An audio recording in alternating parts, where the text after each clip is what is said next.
They said a crippled girl had no place on the frontier, that she was nothing more than dead weight in a world built for the strong. When her father's blood soaked into the floorboards of their store, Eliza Hartwell learned the cruelest truth. Mercy dies with your protector. The town of Willow Ridge had already decided her fate before the body went cold. But then a stranger rode in, a cowboy with secrets darker than the scars on his hands, and everything changed. This is the story of the girl nobody wanted and the man who refused to leave her behind. If you're watching from anywhere in the world, drop your city in the comments below. I want to see how far this story travels. Hit that like button and stay until the end, because what happens next will break your heart and put it back together again. The first shot shattered the morning like breaking glass. Eliza Hartwell's hands froze over the ledger, ink spreading across the page where her pen had slipped. The numbers she'd been recording, $3.20 for flour, $1.50 for coffee, suddenly meant nothing. Her father's voice, steady and calm just moments before, cut off mid-sentence. Then came the second shot. "Papa?" The word caught in her throat. She was in the back room of Hartwell's general store, surrounded by crates of supplies and the familiar smell of tobacco and dried beans. The wooden crutches leaning against her chair were within reach, but her legs, twisted and scarred from the riding accident that had nearly killed her at 15, wouldn't move fast enough. They never did. "Give us the money, old man!" A voice she didn't recognize, rough as gravel, echoed from the front of the store. "There's nothing here worth dying for," her father said, and Eliza heard something she'd never heard before in William Hartwell's voice. Fear. Not for himself. Her father had never been afraid for himself. This was the fear of a man who knew his daughter was 20 feet away, helpless, listening. She grabbed the crutches and pulled herself upright, her heart hammering so hard she could feel it in her throat. The backroom door was partially open, just enough for her to see shadows moving in the morning light that streamed through the store's front windows. "We know you keep the week's take in that strongbox." A different voice, younger. "We've been watching." Eliza pressed herself against the doorframe. Through the gap, she could see her father standing behind the counter, his weathered hands raised to shoulder height. He was 62 years old, with silver hair and the kind of lined face that came from decades of honest work and mountain sun. Two men stood facing him, both with bandanas covering the lower halves of their faces. One held a revolver pointed directly at her father's chest. "Please," William said quietly, "just take what you want and go." The man with the gun laughed, but there was no humor in it. "That's exactly what we're going to do." Eliza's mind raced. The sheriff's office was 3 blocks away. If she could get out the back door, if she could make it to the street, if someone was passing by, but even as she thought it, she knew it was impossible. On her crutches, moving as quietly as possible, it would take her minutes to navigate the storage room, unlock the back door, and make it outside. Minutes her father didn't have. "The strongbox is under the counter," William said. "I'll get it for you." Slowly, the gunman gestured with his weapon. Real slowly. William lowered his hands and bent down, disappearing from Eliza's limited view. She heard the scrape of metal on wood, then her father rose again with the iron strongbox in his hands. It was small, no bigger than a bread box, with a simple lock that Eliza herself had opened 100 times. "Here," William set it on the counter. "Take it. There's maybe $100 inside." That's the truth. The second man, the younger one, moved forward and grabbed the box. He pulled a knife from his belt and jammed it into the lock, twisting violently. The mechanism gave way with a crack. Inside were bills and coins, the accumulated earnings from a week of selling supplies to miners, ranchers, and townsfolk. $100 was a fortune to some, barely enough to matter to others. To the Hartwells, it represented survival, money for inventory, for the mortgage on the building, for food and medicine and all the small expenses that kept them alive in Willow Ridge. $100. The younger man's voice dripped with disgust. He looked up at William. "You think we're stupid? Where's the rest?" "That's all there is," William said. "I swear it." The gunman took a step closer. "You're lying." "I'm not. Business has been slow. The miners up at Silver Creek haven't been paid yet this month. When they get their wages, they'll come in and—" The gunshot was so loud in the enclosed space that Eliza screamed. Her father staggered backward, his hand going to his chest. Red bloomed across his shirt, spreading like spilled wine. He hit the shelf behind him and knocked over a display of canned goods. Tin cans clattered to the floor, rolling in every direction. "Papa!" Eliza shoved the door open and lurched into the main room, her crutches skidding on the wooden floor. Both outlaws spun toward her. For a frozen moment, they all stared at each other. The crippled girl in the doorway, the two killers caught in the act. She saw their eyes above the bandanas, saw the calculation happening there. "There's another one," the younger man said. William Hartwell, still on his feet despite the blood soaking his shirt, lurched toward the counter. "Run, Eliza! Run!" But running was the one thing Eliza Hartwell could not do. The gunman raised his weapon again, this time pointing it at her. She saw his finger tighten on the trigger, saw the moment when he decided she wasn't worth the bullet, and then he shifted his aim back to her father. "No!" Eliza threw herself forward, her crutch swinging wild. The second shot took William Hartwell in the throat. He went down hard, his body crumpling behind the counter like a puppet with cut strings. The sound he made, a wet, choking gurgle, would haunt Eliza for the rest of her life. The two outlaws grabbed the strongbox and ran. Eliza half fell, half crawled to her father's side. Blood was everywhere, hot and sticky, soaking into the sawdust that covered the floor. She pressed her hands to his chest, to his throat, anywhere she could reach, trying desperately to stop the bleeding. "Papa, hold on, please, I'll get help, But William Hartwell's eyes were already glazing over. His hand, slippery with blood, found hers and squeezed once, weakly. His lips moved, forming words she couldn't hear. "What? Papa, what?" Eliza leaned closer, her tears falling on his face. "Love. You?" The words were barely a whisper, more breath than sound. Then he was gone. Eliza knelt there on the blood-soaked floor, holding her father's hand, and screamed until her voice gave out. By the time the sheriff and his deputies arrived, drawn by the gunshots and her cries, she had gone silent. She sat with her back against the counter, her useless legs stretched out in front of her, her father's body cradled in her lap.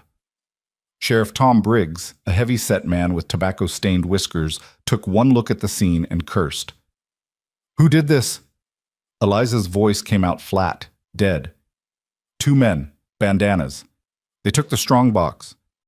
"Did you recognize them? Anything about their voices, their clothes?" She shook her head. What did it matter? Her father was dead. Recognition wouldn't bring him back. Doc Morrison arrived next, his medical bag in hand, but there was nothing for him to do except confirm what everyone could already see. After a respectful pause, two deputies lifted William Hartwell's body and carried it out to the undertaker's wagon. Eliza watched them go, still sitting on the floor, unable or unwilling to move. "Miss Hartwell?" The sheriff crouched beside her, his knees popping. "I'm powerful sorry about your pa. He was a good man." "Yes." "Is there someone I can fetch for you? Someone who can sit with you?" Eliza almost laughed. "Who?" She had no family left. Her mother had died giving birth to a stillborn son when Eliza was 10. She had no siblings, no aunts or uncles in Willow Ridge. Her father had been everything: parent, protector, business partner, friend. "No," she said, "there's no one." The sheriff's discomfort was palpable. He shifted his weight, cleared his throat. "Well, you can't stay here. Not tonight. This ain't a fit place for a lady right now. This is my home. I know, but..." He gestured at the blood. "Let me have Mrs. Briggs make up a room for you. Just for tonight. You can come back tomorrow when the place has been cleaned." Eliza wanted to refuse, wanted to tell him she'd sleep in the blood if she had to, but she was so tired, every bone in her body felt like it had been hollowed out and filled with lead. She nodded. It took 3 men to get her up off the floor, get her crutches situated, and help her out to the sheriff's wagon. As they pulled away from the store, Eliza looked back. The windows were dark now, the open sign still hanging on the door. Her father's blood was seeping between the floorboards. Everything is gone, she thought. Everything. She had no idea how right she was. The funeral was held 2 days later on a gray morning that threatened rain. Half the town turned out, not because they'd been particularly close to William Hartwell, but because death on the frontier was a communal affair. Everyone would die eventually. The least you could do was show up when someone went ahead of you. Eliza sat in the front pew of the small church, her crutches leaning beside her. She wore her only black dress, let out at the seams by Mrs. Briggs to fit her now that she was 24 instead of 15, the last time she'd needed mourning clothes. Around her, the townspeople sang hymns and listened to Pastor Williams deliver platitudes about eternal rest and heavenly reward. She didn't hear any of it. What she heard were the whispers. They'd started the moment she arrived, soft and sibilant, like the hiss of snakes. Poor thing, what will she do now? She can't run the store by herself, not in her condition. Someone will have to take care of her. But who? She's got no family. Eliza kept her eyes fixed on the plain wooden coffin at the front of the church. Inside it, her father lay in his best suit, his hands folded across his chest.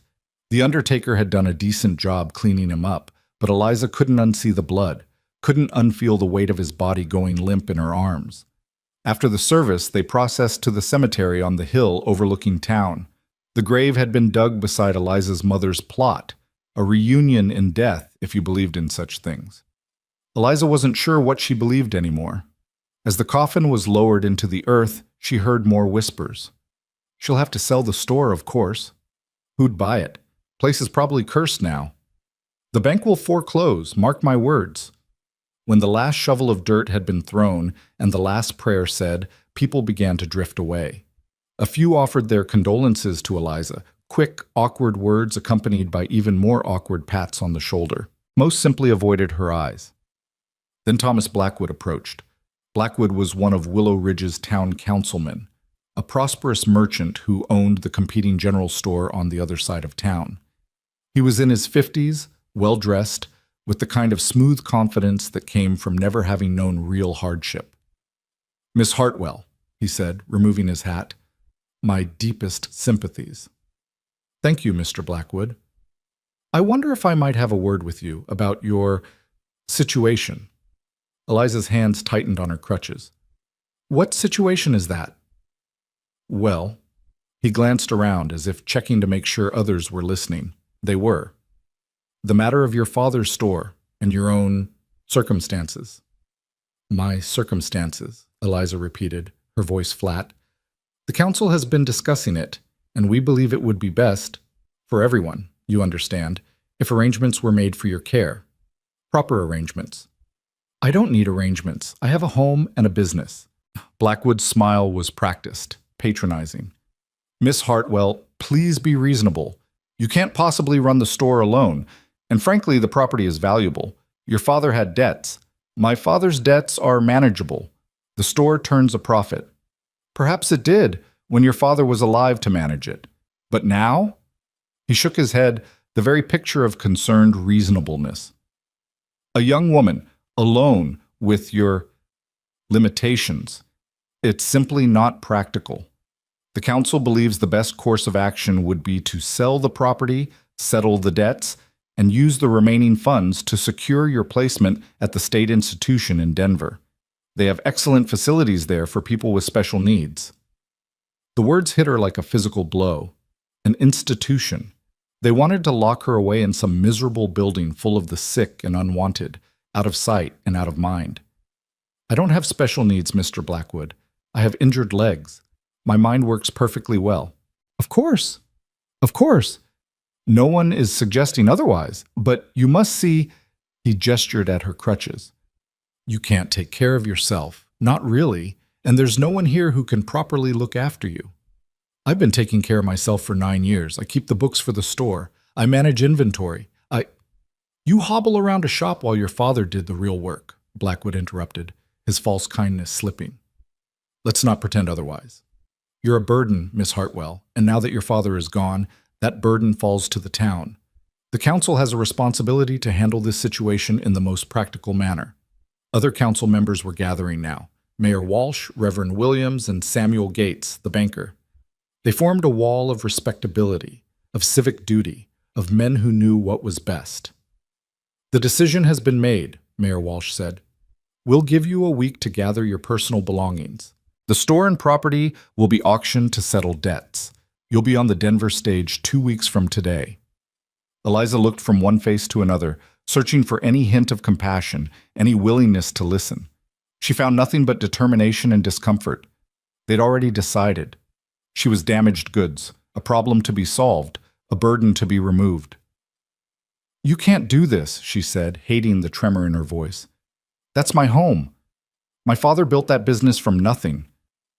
And now he's gone," Blackwood said bluntly. "You have to face reality, girl. The frontier is no place for cripples." The word hung in the air like a curse.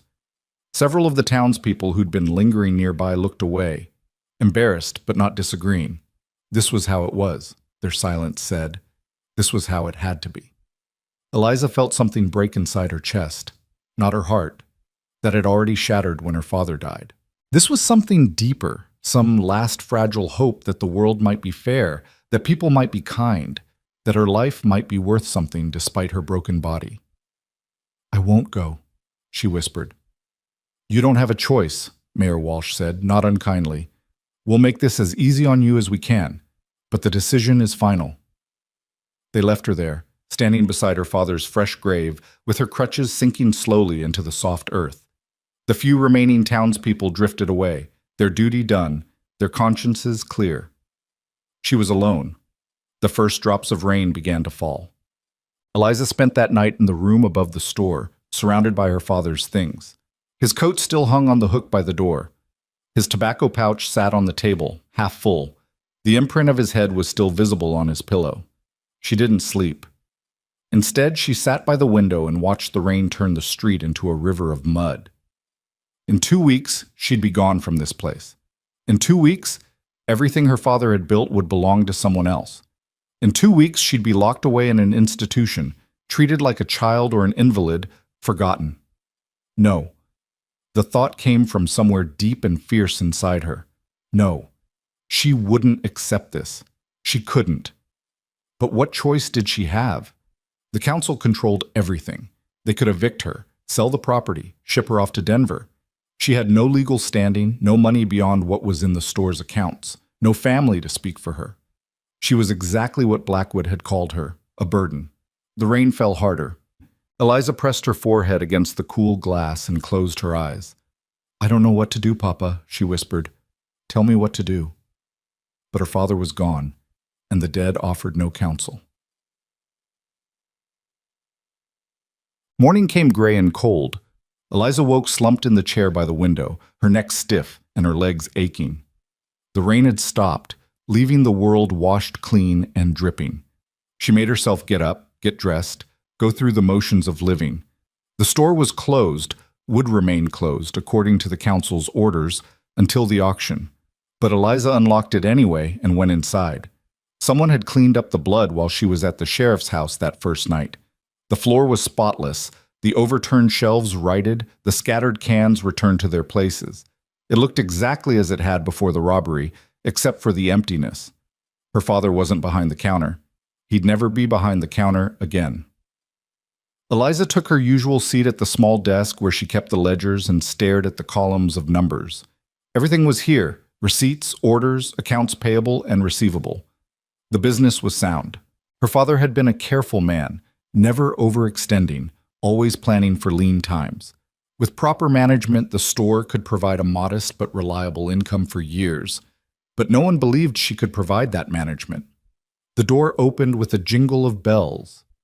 Eliza looked up, ready to tell whoever it was that the store was closed, and found herself facing a stranger. He was tall, well over 6 feet, with broad shoulders and the lean, hard build of a man who lived in the saddle. His clothes were worn but clean: denim pants, a faded blue shirt, a leather vest scarred with age and use.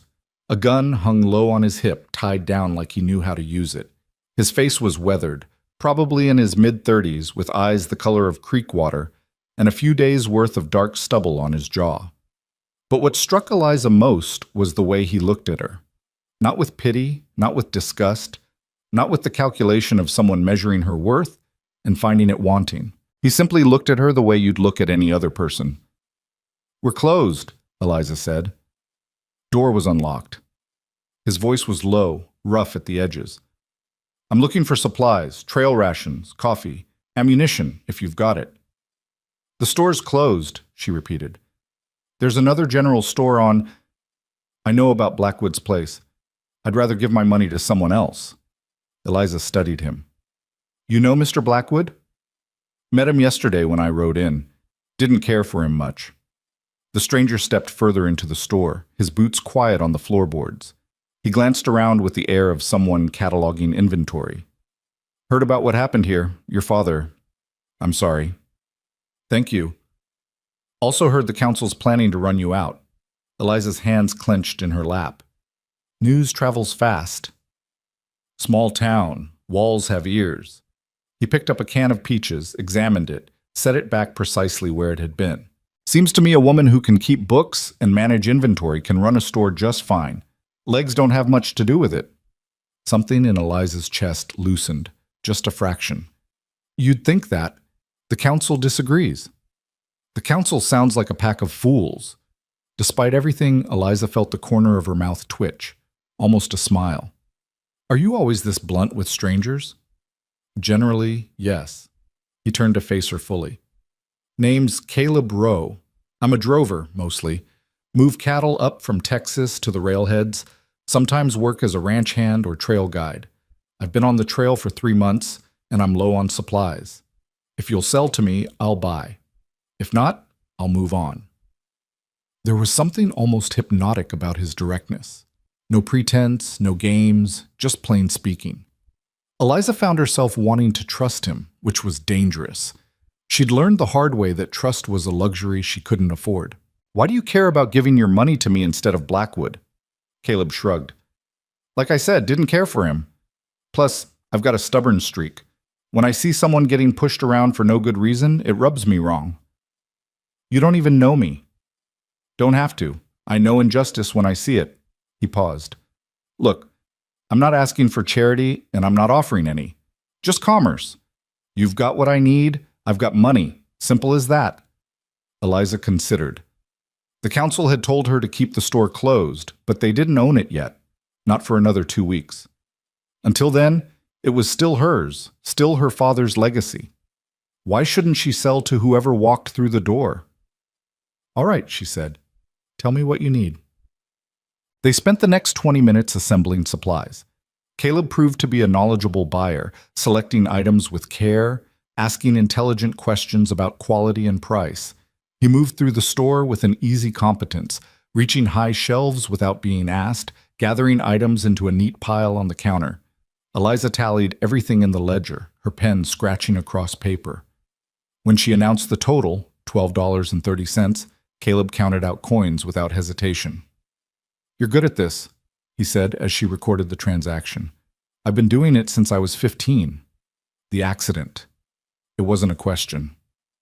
Eliza's pen paused. Most people never mentioned it directly, preferring to dance around the subject with euphemisms and averted eyes. How did you know? You move like someone who used to move different, someone who remembers what it was like before. He gathered his purchases. I've seen men after the war with the same look. Bodies changed, but minds remembering. It was perhaps the most accurate description Eliza had ever heard. She did remember. Every single day she remembered running through fields, riding horses, dancing at the harvest festival, and every single day she felt the phantom echo of those movements, forever out of reach. You're observant, she said quietly. Pays to be. Caleb hefted his supplies. I appreciate the business, Miss Hartwell. I expect I'll be in town a few more days. Mind if I come back if I need anything else? The store will probably be closed. The council doesn't own it yet. He met her eyes. Until they do, seems to me you've got every right to run your business as you see fit. With that, he touched the brim of his hat and walked out. Eliza sat alone in the empty store, staring at the $12.30 on the counter. It wasn't much. It wouldn't save her. But it was something, a small act of rebellion, a tiny assertion of her right to exist in this space. She opened the ledger and made a note in her neat, precise handwriting. Sale to C. Rowe, $12.30, paid in full. Then she underlined it twice. For the next 3 days, Eliza continued to open the store. Not all day, she didn't have the energy for that, but for a few hours each morning. A handful of customers trickled in, Mostly people who'd known her father and felt some loyalty to his memory. She sold flour and sugar, nails and rope, coffee and tobacco. The amounts were small, but they added up. On the fourth day, Thomas Blackwood arrived. He barged through the door without knocking, his face red with anger. "What do you think you're doing?" Eliza, who'd been organizing the dry goods shelf, turned slowly on her crutches. "Running my store." "The council ordered you to close it." "The council suggested I close it. They don't own it yet." "You're interfering with the auction process. This is obstruction of—" "This is my property, Mr. Blackwood, and I'll operate it as I see fit until the day you pry the deed from my hands." Blackwood's eyes narrowed. "You're making this harder than it needs to be." "Good." He stepped closer, looming over her. Eliza refused to back down, though her heart hammered in her chest. This was a powerful man, a man used to getting his way, a man who saw her as nothing more than an obstacle. "Listen to me, girl," he said, his voice low and dangerous. "You're going to Denver whether you like it or not. The only question is whether you go quietly or whether we have to drag you onto that stage. Keep pushing, and I'll make sure it's the latter." "You'd manhandle a crippled woman in front of the whole town?" Eliza kept her voice steady, though inside she was shaking. "That would look wonderful for your reputation, Mr. Blackwood." His hand twitched, and for a moment she thought he might actually strike her. But then footsteps sounded on the boardwalk outside, and Blackwood took a deliberate step back. Caleb Rowe walked in. He took in the scene, Blackwood standing over Eliza, her white-knuckled grip on her crutches, the tension crackling in the air, and his expression went very still. "There a problem here?" he asked mildly. "This is none of your concern, Drifter," Blackwood snapped. "Seems like it might be, seeing as how I'm a customer." Caleb moved to stand beside Eliza, not touching her, but close enough to make his position clear. "Miss Hartwell, you all right?" "I'm fine," Eliza said, though her voice shook slightly. Caleb looked at Blackwood. "Then maybe you should leave. Store's open for business, not for harassment." "You don't know what you're interfering with." "Don't much care either." The two men stared at each other. Blackwood was soft from years of prosperity, while Caleb had the coiled readiness of a man who'd survived by being harder and faster than whoever was trying to kill him. It wasn't a fair match, and everyone in the room knew it. Blackwood backed down first. "This isn't over," he said to Eliza. 2 weeks. That's all you've got." He stormed out, slamming the door hard enough to rattle the windows. Eliza sagged against the counter, suddenly exhausted. "Thank you," she said to Caleb. "You didn't have to do that." "Yes, I did." He studied her with those calm creek water eyes. "He was about to put his hands on you." "He wouldn't have. Not with witnesses. Maybe not today, but men like that, they push until someone pushes back."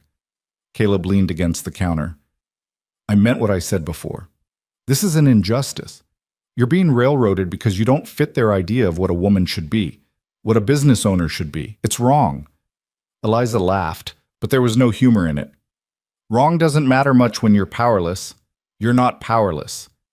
I'm a crippled woman with no family, no money, and no legal standing. What would you call that?" "I'd call it someone who needs an ally." Caleb straightened. "What if I told the council I'm your business partner?" Eliza stared at him. "What?" "Your business partner. We've been working together for months. I've been the one doing the heavy lifting, moving inventory, making deliveries. You've been managing the books and the finances. Together, we run this place. That's why the store's been so successful." "That's a lie." "That's a strategy." He smiled slightly. "You think the council's playing fair? They're not. So why should you?" "They'll never believe it. They know my father ran this store alone." "Did they? Your father was getting on in years. Makes sense he'd have taken on a silent partner to handle the physical labor. And once he died, makes sense that partner would step forward to keep the business running with the daughter who knows the books." Eliza's mind raced. It was audacious, crazy, and completely transparent. The council would see right through it. But then again, what if they didn't? What if the mere existence of a male partner, someone deemed capable by frontier standards, was enough to change their calculation? "Why would you do this?" she asked. "You don't know me. This isn't your fight." Caleb was quiet for a moment. Let's just say I know what it's like to be judged for things outside your control.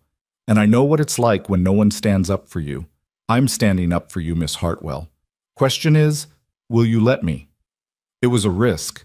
He could be a con artist, planning to swindle her out of what little she had. He could be unstable, dangerous. But when Eliza looked into his eyes, she didn't see deception. She saw something she recognized: loneliness. The loneliness of someone who'd been on the outside for too long. Maybe that's why she said yes. All right, Eliza whispered. Partners. Caleb's smile was small but genuine. Partners. Now, let's go talk to the council before they get that auction notice posted. Who? Stisiak. The town council met in the back room of Mayor Walsh's hotel, a space that smelled of cigar smoke and self-importance. When Eliza and Caleb walked in, or rather when Caleb walked in and Eliza hobbled in on her crutches, the conversation died. Mayor Walsh looked up from the papers he'd been reviewing. Miss Hartwell, this is a closed meeting. I'm aware, but you're discussing my property, so I have a right to be here. Eliza moved to the table, Caleb at her side. I'm here to inform you that the store will not be sold. I'll be keeping it and continuing to operate it. Thomas Blackwood laughed outright. We've been over this. You can't. She can, Caleb interrupted, because she's not doing it alone. I'm Caleb Rowe, Miss Hartwell's business partner. I've been working with William Hartwell for the past 6 months, helping with deliveries, inventory, and the physical demands of running a frontier store. Now that William's gone, I'll be stepping into his role while Miss Hartwell continues to manage the finances and record keeping. The silence that followed was profound. Reverend Williams found his voice first. Business partner, we've never heard of you. That's because William preferred to keep the arrangement quiet. He was a private man. Caleb's tone was perfectly reasonable. But I can show you receipts, delivery records, anything you need to verify my involvement. He couldn't, of course, but the council didn't know that. Samuel Gates, the banker, leaned forward. Even if this is true, and I have serious doubts, it doesn't change the fundamental problem. A woman can't run a business, partner or no partner. Why not? Caleb asked. It's not proper. Ma'am over at the boarding house runs a business, so does the milliner and the woman who owns the laundry. Seems to me women run plenty of businesses in Willow Ridge when no one's trying to stop them. Mayor Walsh cleared his throat. Those are different circumstances. How? Miss Hartwell has special needs. Miss Hartwell has injured legs, Caleb said flatly. Her mind is sharp, her skills are solid, and she's been managing that store's books for 9 years. The only special need she has is for people to stop trying to steal her property. Blackwood's face went purple. Now you listen here. No, you listen. Caleb's voice went hard. You want that store because it's valuable. Prime location, established customer base, low overhead. With William dead and his daughter deemed incapable, you figured you'd snap it up cheap at auction. Well, it's not happening. The store stays with its rightful owner. This is ridiculous, Blackwood sputtered. Mayor, you can't possibly. But Mayor Walsh was studying Caleb with new eyes. This wasn't some drifter they could intimidate and send packing. This was a man who knew the law, who could make trouble, who might actually have the resources to fight them. What exactly is your stake in all this, Mr. Rowe? The mayor asked carefully. I'm a minority partner, 20% of the business in exchange for my labor and expertise. Miss Hartwell retains majority ownership and final say on all decisions. It was a reasonable arrangement, the kind that happened all the time in small businesses. More importantly, it was just plausible enough to give the council pause. We'll need to see documentation, Samuel Gates said. Partnership agreements, financial records, proof of Mr. Rowe's investment. Of course, Caleb said smoothly. We'll have everything drawn up by the end of the week, which gave them time to actually create those documents, to build the framework of their fiction. Eliza's mind was already working through the logistics, figuring out what they'd need, how to make it look legitimate. The council members exchanged glances. They'd been outmaneuvered, and they knew it. Oh, they could still force the issue, could demand immediate proof, could call Caleb's bluff. But that would mean openly admitting they were trying to steal a woman's property, which would look very bad indeed. Finally, Mayor Walsh nodded. Very well. We'll postpone the auction pending review of the partnership documentation. You have 1 week, Miss Hartwell. If everything is in order, the council will reconsider its position. It wasn't a victory, but it was a reprieve. As they left the hotel, Eliza realized she was shaking. Not from fear, from exhilaration. For the first time since her father died, she felt something other than helpless grief. She felt like she might actually have a chance. "Thank you," she said to Caleb as they stood on the boardwalk. "I don't know how I'll ever repay you for this." "You already did," Caleb said. "You trusted me. That's payment enough." He tipped his hat and walked away, leaving Eliza standing in the afternoon sun with her crutches and her hope, and the first real smile she'd managed in a week. She didn't notice Thomas Blackwood watching from the hotel window, his expression dark with fury. And she didn't know that in 1 week's time, everything would change again. But for now, in this moment, she was still fighting, and that was enough. The week that followed was the hardest work Eliza had ever done, and she'd spent 9 years learning to do everything twice as hard as anyone else. She and Caleb met every morning before dawn in the store's back room, surrounded by ledgers, receipts, and blank partnership agreements Caleb had purchased from the town clerk. The documents had to look authentic, which meant building a paper trail that stretched back 6 months, falsifying delivery records, creating payment receipts, forging her father's signature on documents that had never existed. Eliza's hands cramped from writing, her conscience from lying. But every time doubt crept in, she remembered Thomas Blackwood's face, the council's casual dismissal of her humanity, and she kept writing. "This one needs to be dated March 15th, Caleb said, studying a supply ledger. "Make it for 200 pounds of grain. I supposedly hauled it from the mill." Eliza dipped her pen in ink. "You know this is fraud. You know what they're doing is theft. Sometimes you fight fire with fire." He glanced at her. "You having second thoughts?" "Every minute." She began writing, her penmanship perfect despite her exhaustion. "But I'm doing it anyway." Caleb smiled slightly. "That's courage, Miss Hartwell. Real courage isn't the absence of fear. It's being terrified and doing the thing anyway. Where'd you learn that? Some cowboy philosophy?" "The war." His smile faded. "I was 17 when I enlisted. Spent 3 years being scared out of my mind and pretending I wasn't. Lost a lot of friends who couldn't keep pretending." It was the most personal thing he'd shared since they'd met. Eliza looked up from her work, studying his face in the lamplight. He was staring at nothing, lost in memories she couldn't see. "Which side?" she asked quietly. "Does it matter anymore? We all lost." He shook himself like a dog shedding water. "Come on, we've got 20 more documents to forge before sunrise." They worked in silence after that, the scratch of pen on paper the only sound. Outside, Willow Ridge slept, unaware that in the back room of Hartwell's general store, 2 desperate people were building a fortress of lies to protect a simple truth, that a woman's worth shouldn't be measured by the straightness of her spine. By the 4th day, they had everything they needed. Partnership agreement signed and dated. Financial records showing Caleb's investment of $500, money he didn't have but claimed to have earned from cattle drives. Letters of reference from ranchers in Texas who'd never heard of him. It was a masterpiece of deception, thorough enough to withstand casual scrutiny, fragile enough to crumble under serious investigation. "Think it'll work?" Eliza asked as they organized the final stack of papers. Caleb shrugged. "Depends on how hard they look. If they really want to bury you, they'll find holes. But if they're just looking for an excuse to back down without losing face, this gives them one. And if they find the holes, then we're both in trouble.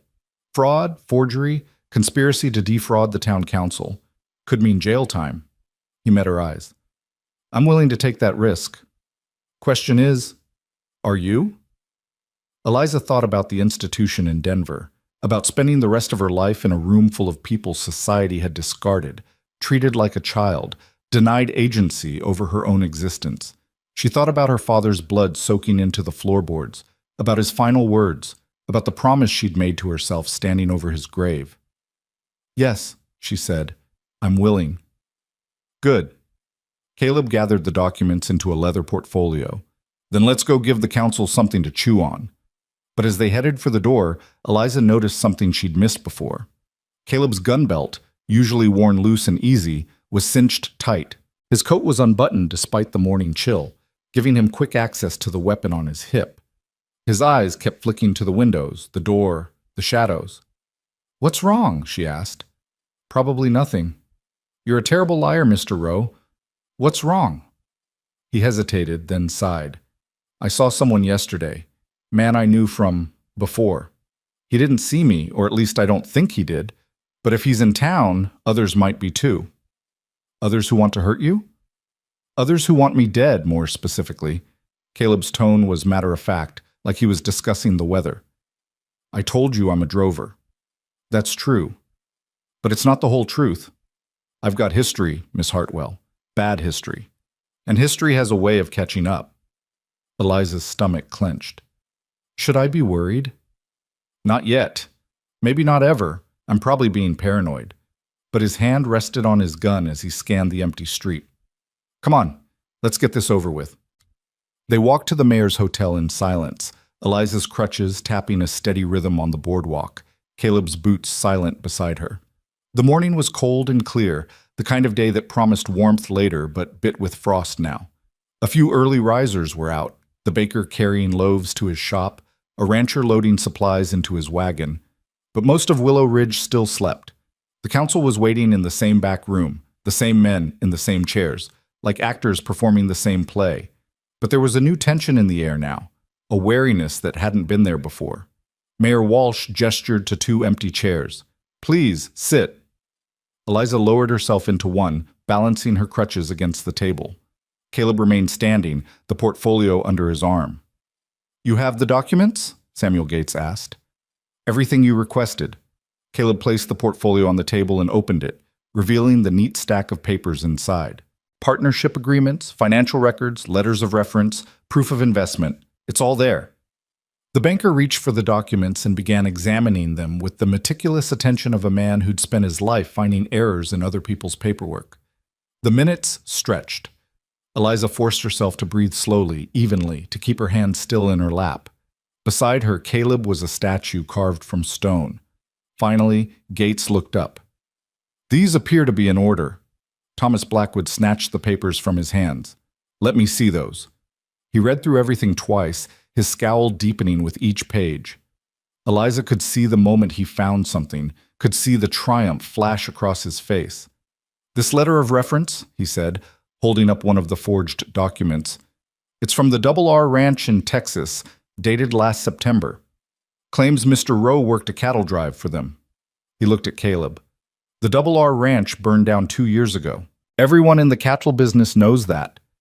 Eliza's heart stopped, but Caleb didn't even blink. "The ranch burned. The owner, Richard Reynolds, didn't. He's been running cattle out of his brother's place since then. Still uses the Double R brand, still signs his letters the same way. You want to send a telegram to verify? Be my guest. Cost you $2. It was a bluff. It had to be.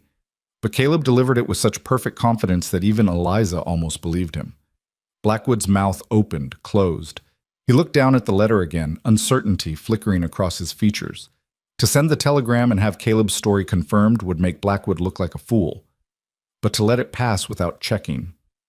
"I'll send the telegram," Blackwood said finally. "In fact, I'll verify all of these references. If there's even one discrepancy, even one hint of fraud, I'll have both of you arrested." "Fair enough," Caleb said. "While you're at it, maybe you should verify your own financial records. I hear there's some question about those mining claims you bought last year." The room went very still. "What are you implying?" Blackwood's voice was dangerously soft. "Not implying anything, just making conversation." Caleb's smile didn't reach his eyes. "Funny how people who live in glass houses are always the first to throw stones." Mayor Walsh cleared his throat loudly. "Gentlemen, please, let's keep this civil." He looked at the documents spread across the table, then at Eliza. "Miss Hartwell, I'll be honest with you. This partnership changes things. If Mr. Rowe is indeed a legitimate business partner with capital investment and operational involvement, the council has no legal grounds to force a sale." "I told you that from the beginning," Eliza said. "Yes, well." The mayor shifted uncomfortably. "We had concerns about your ability to manage alone. But with Mr. Rowe's assistance, those concerns are somewhat alleviated." "Somewhat." Eliza heard the word for what it was: a hedge, an escape clause, a way to keep the door open for future interference. But it was more than she'd had a week ago. "So the auction is canceled?" she asked. "Postponed, pending verification of Mr. Rowe's credentials. If everything checks out, then yes, the auction will be canceled, and you'll be free to continue operating the store." Mayor Walsh paused. "However, the council will be monitoring the situation. If the business fails, if debts go unpaid, if there's any sign of impropriety, we reserve the right to take action." Translation: they'd be watching, waiting for her to fail, ready to pounce the moment she stumbled. "Understood," Eliza said. "Is there anything else?" The council members exchanged glances. Reverend Williams, who'd been silent throughout, finally spoke. "There is one other matter, Miss Hartwell, with Mr. Rowe living under the same roof." "He doesn't live there," Eliza interrupted. "He has a room at Mrs. Chen's boarding house." This was news to Caleb, judging by the slight twitch of his eyebrow, but he didn't contradict her. "I see," the Reverend said, though he didn't sound entirely convinced. "Even so, a young unmarried woman and a man working in close proximity, without proper supervision, it raises questions of propriety." Eliza wanted to laugh. They were worried about her virtue? They'd been planning to ship her off to rot in an institution, but now they were concerned about propriety? "Mrs. Henderson from the millinery comes by every afternoon," she lied smoothly. "She and I have tea while we go over the accounts." "Is that sufficient supervision, Reverend?" Williams frowned, but nodded. "I suppose that's acceptable." "Then we're done here." Caleb gathered the documents and returned them to the portfolio. "Unless you gentlemen have any other concerns you'd like to raise?" Silence. "Good day, then." Caleb offered his arm to Eliza. She took it, pulling herself upright and settling her crutches into place. Together, they walked out of the room, down the hotel stairs, and into the morning sunlight. They didn't speak until they were halfway back to the store. Then Caleb said quietly, "That was close. Too close. If you hadn't known about the Double R Ranch—" "I didn't. I gambled." He looked at her. "The ranch burning down is true. I heard about it years ago. But whether Reynolds is still running cattle, whether he signs his letters the same way, whether he'd verify my story if anyone actually asked, all of that was pure guess." Eliza stopped walking. "You mean, if Blackwood sends that telegram, we're finished, which is why we need to make sure he doesn't send it." Caleb's expression was grim. "Or if he does, that he gets the answer we need. How do we do that?" "I have an idea. Not a good one, but it's what we've got." He glanced around, checking for eavesdroppers, then leaned closer. "I need to leave town for a few days. There's a telegraph office in Copper Springs, about 30 miles south. If I ride hard, I can make it there and back in 3 days." "What are you going to do in Copper Springs?" "Send a telegram to myself, from Richard Reynolds, verifying my employment."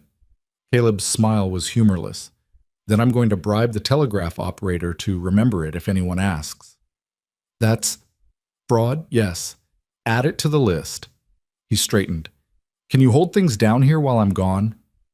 Eliza thought about the store, about the townspeople who'd started trickling back in since word of the partnership spread, about Thomas Blackwood's watchful eyes and the council's barely concealed hostility. "I don't have a choice, do I?" "There's always a choice. You could walk away right now, get on that stage to Denver, let the council win. That's a choice." His voice softened. "But I don't think it's your choice, not anymore." He was right. Somewhere in the past week, Eliza had stopped being the helpless victim of circumstance and become something else. A fighter. A liar. A criminal, technically. But also someone who refused to let the world decide her worth. "Go," she said.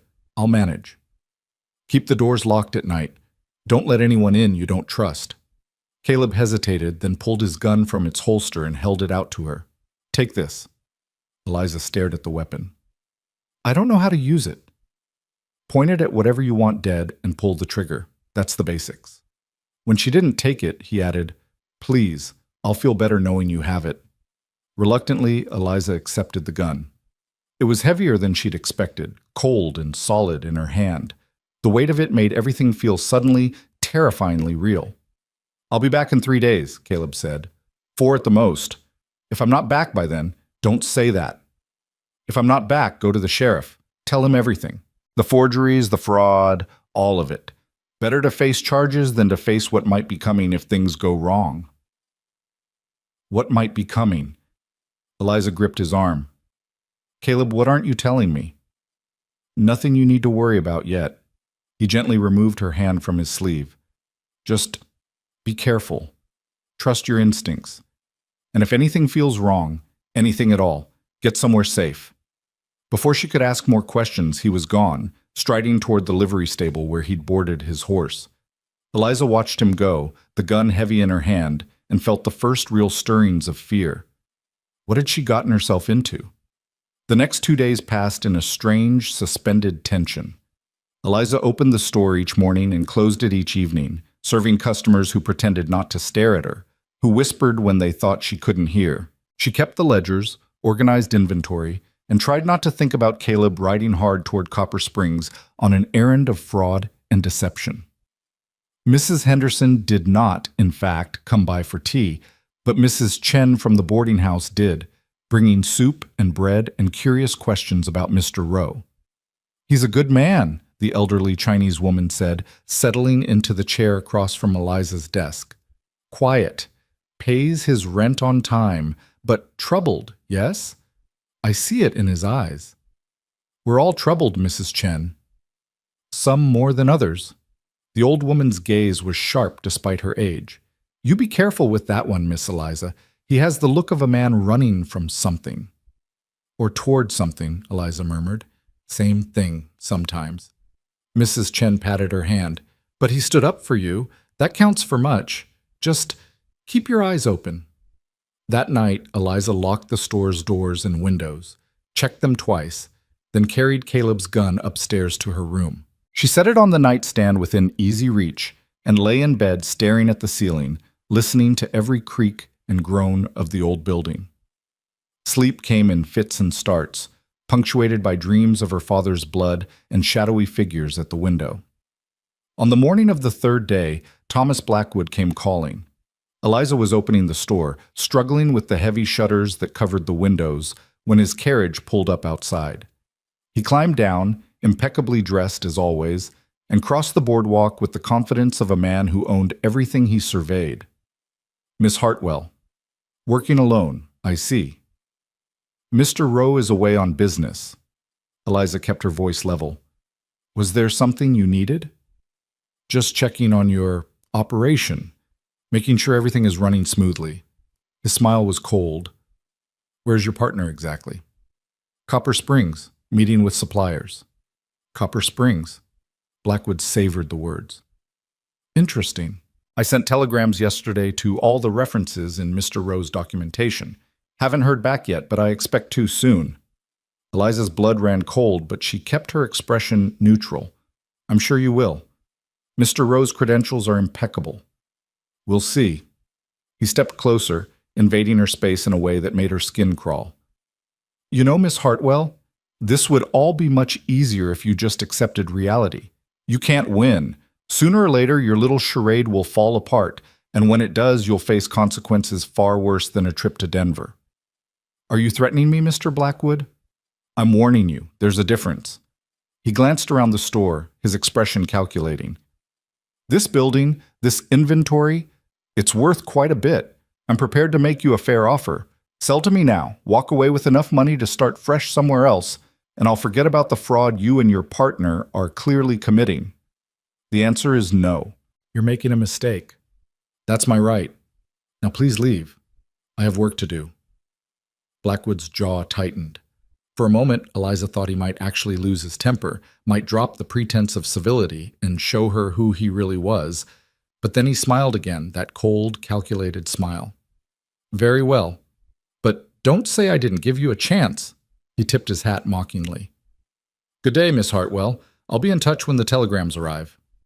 He left, and Eliza stood in the doorway watching his carriage disappear down the street. Her hands were shaking. She pressed them flat against the doorframe and concentrated on breathing. Caleb had been gone 3 days. If he didn't return soon with his forged telegram, if Blackwood's inquiries reached Texas before Caleb's bribed telegraph operator could intercept them, it was over. She'd be arrested, charged with fraud, possibly imprisoned. And even if she somehow avoided jail, the store would be taken, her father's legacy destroyed, and she'd end up exactly where the council wanted her, powerless and invisible. "Please," she whispered to the empty street, "please come back." But the street offered no answers. That evening, as Eliza was closing the store, she heard hoofbeats. Fast, urgent, the sound of a horse being ridden hard. She grabbed Caleb's gun from where she'd hidden it under the counter and moved to the window. A rider was coming up the street, silhouetted against the setting sun. As he drew closer, Eliza's heart leapt. It was Caleb, his horse lathered and blowing, dust coating his clothes and face. He dismounted before the animal had fully stopped and burst through the door. "Did Blackwood send those telegrams?" "Yesterday. He came by this morning to gloat about it." "Damn." Caleb pulled a crumpled piece of paper from his pocket. "I got to Copper Springs, sent the telegram from Reynolds, bribed the operator. But it takes time for messages to reach Texas and get responses. If Blackwood's telegrams beat mine—" "We're finished," Eliza said. "I know." They stared at each other, both exhausted, both terrified, both too stubborn to quit. "There's something else," Caleb said quietly. "While I was in Copper Springs, I heard things. Men asking about me. About a drover named Rowe who might be in the area." His hand drifted to where his gun should have been, then remembered he'd given it to Eliza. "They're getting close. The men from my past. If they find me here, they'll hurt anyone near you," Eliza finished. "I understand." "No, you don't." He moved closer, his voice urgent. "These aren't outlaws looking for a payday. They're killers, Eliza. Men I rode with, men I betrayed. They want me dead, and they won't care who gets caught in the crossfire." It was the first time he'd used her given name. The intimacy of it, here in the failing light with danger closing in from all sides, made her throat tight. "Then leave," she said. "Go now before they find you. I'll handle things here. You'll be arrested the moment those telegrams come back wrong. Maybe. Maybe not. Maybe I can convince them it was all you're doing, that you conned me." She smiled without humor. "It's not that far from the truth. I'm not leaving you to face this alone. You don't have a choice. Your past is catching up. You said so yourself. Better you disappear before it gets here." Eliza held out his gun. "Take it. You'll need it more than I will." Caleb didn't move. "If I leave, Blackwood wins. The council wins. They take everything. If you stay, you die, and probably get me killed too." She thrust the gun toward him again. "Please, I've already lost my father. I can't watch someone else die because of me."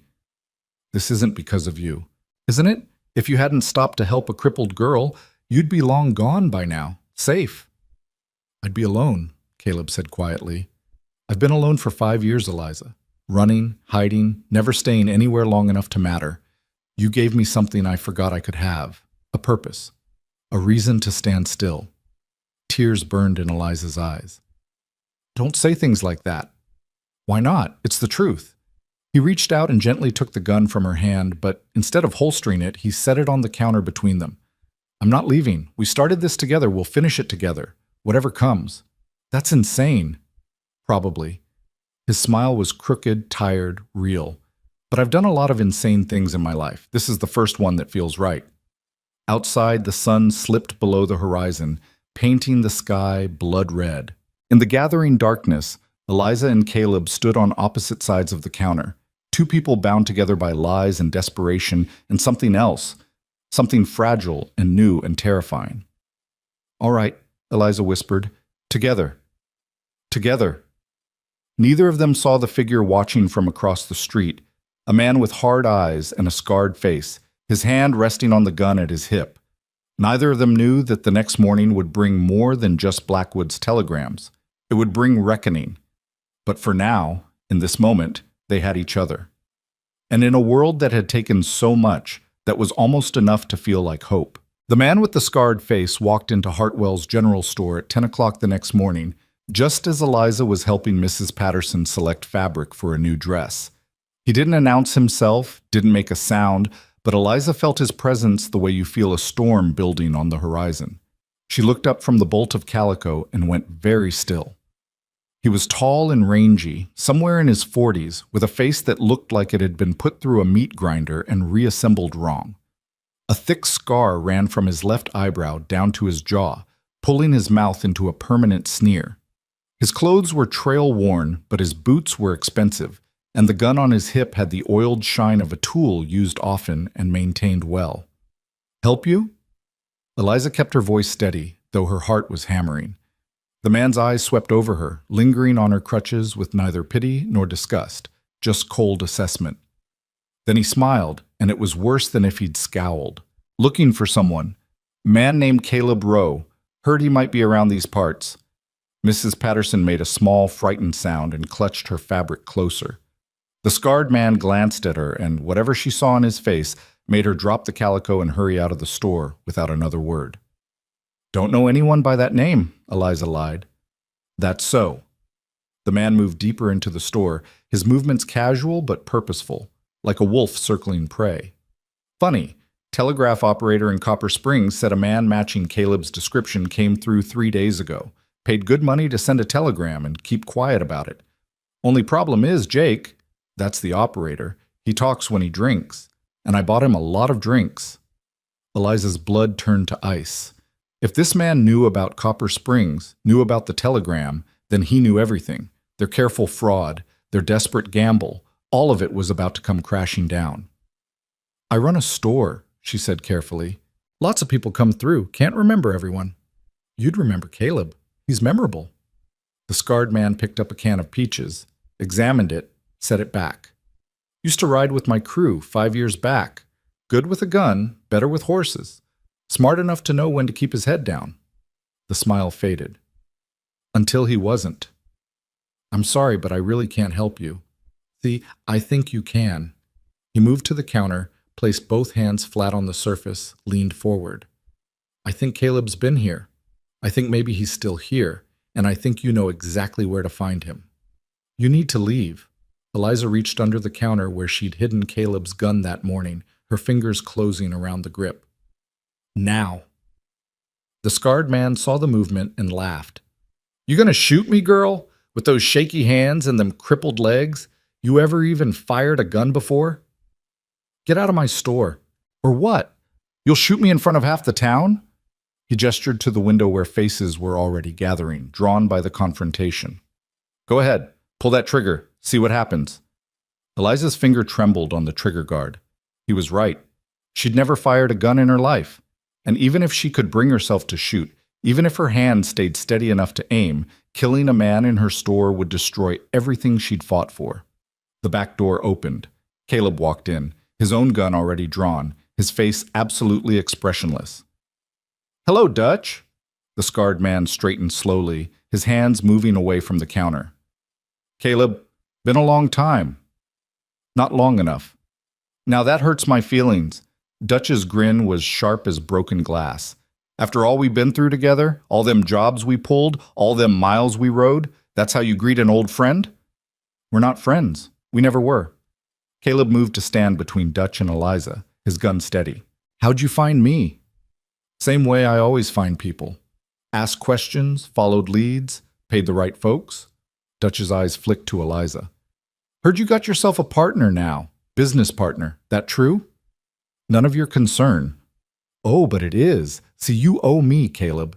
You owe all of us, and we've come to collect." "I don't owe you anything. You rode away with our money, $20,000 from that bank job in Amarillo. That makes you a thief." Dutch's voice went hard. "We don't take kindly to thieves." Eliza's mind reeled. $20,000. A bank robbery. Caleb hadn't just been an outlaw. He'd been part of a gang, and he'd stolen from them. The man she'd trusted, the man she'd built a partnership with, was a criminal and a traitor. "I didn't take your money," Caleb said. "I left before that job. You know that." "You left the night before." "Convenient timing, don't you think?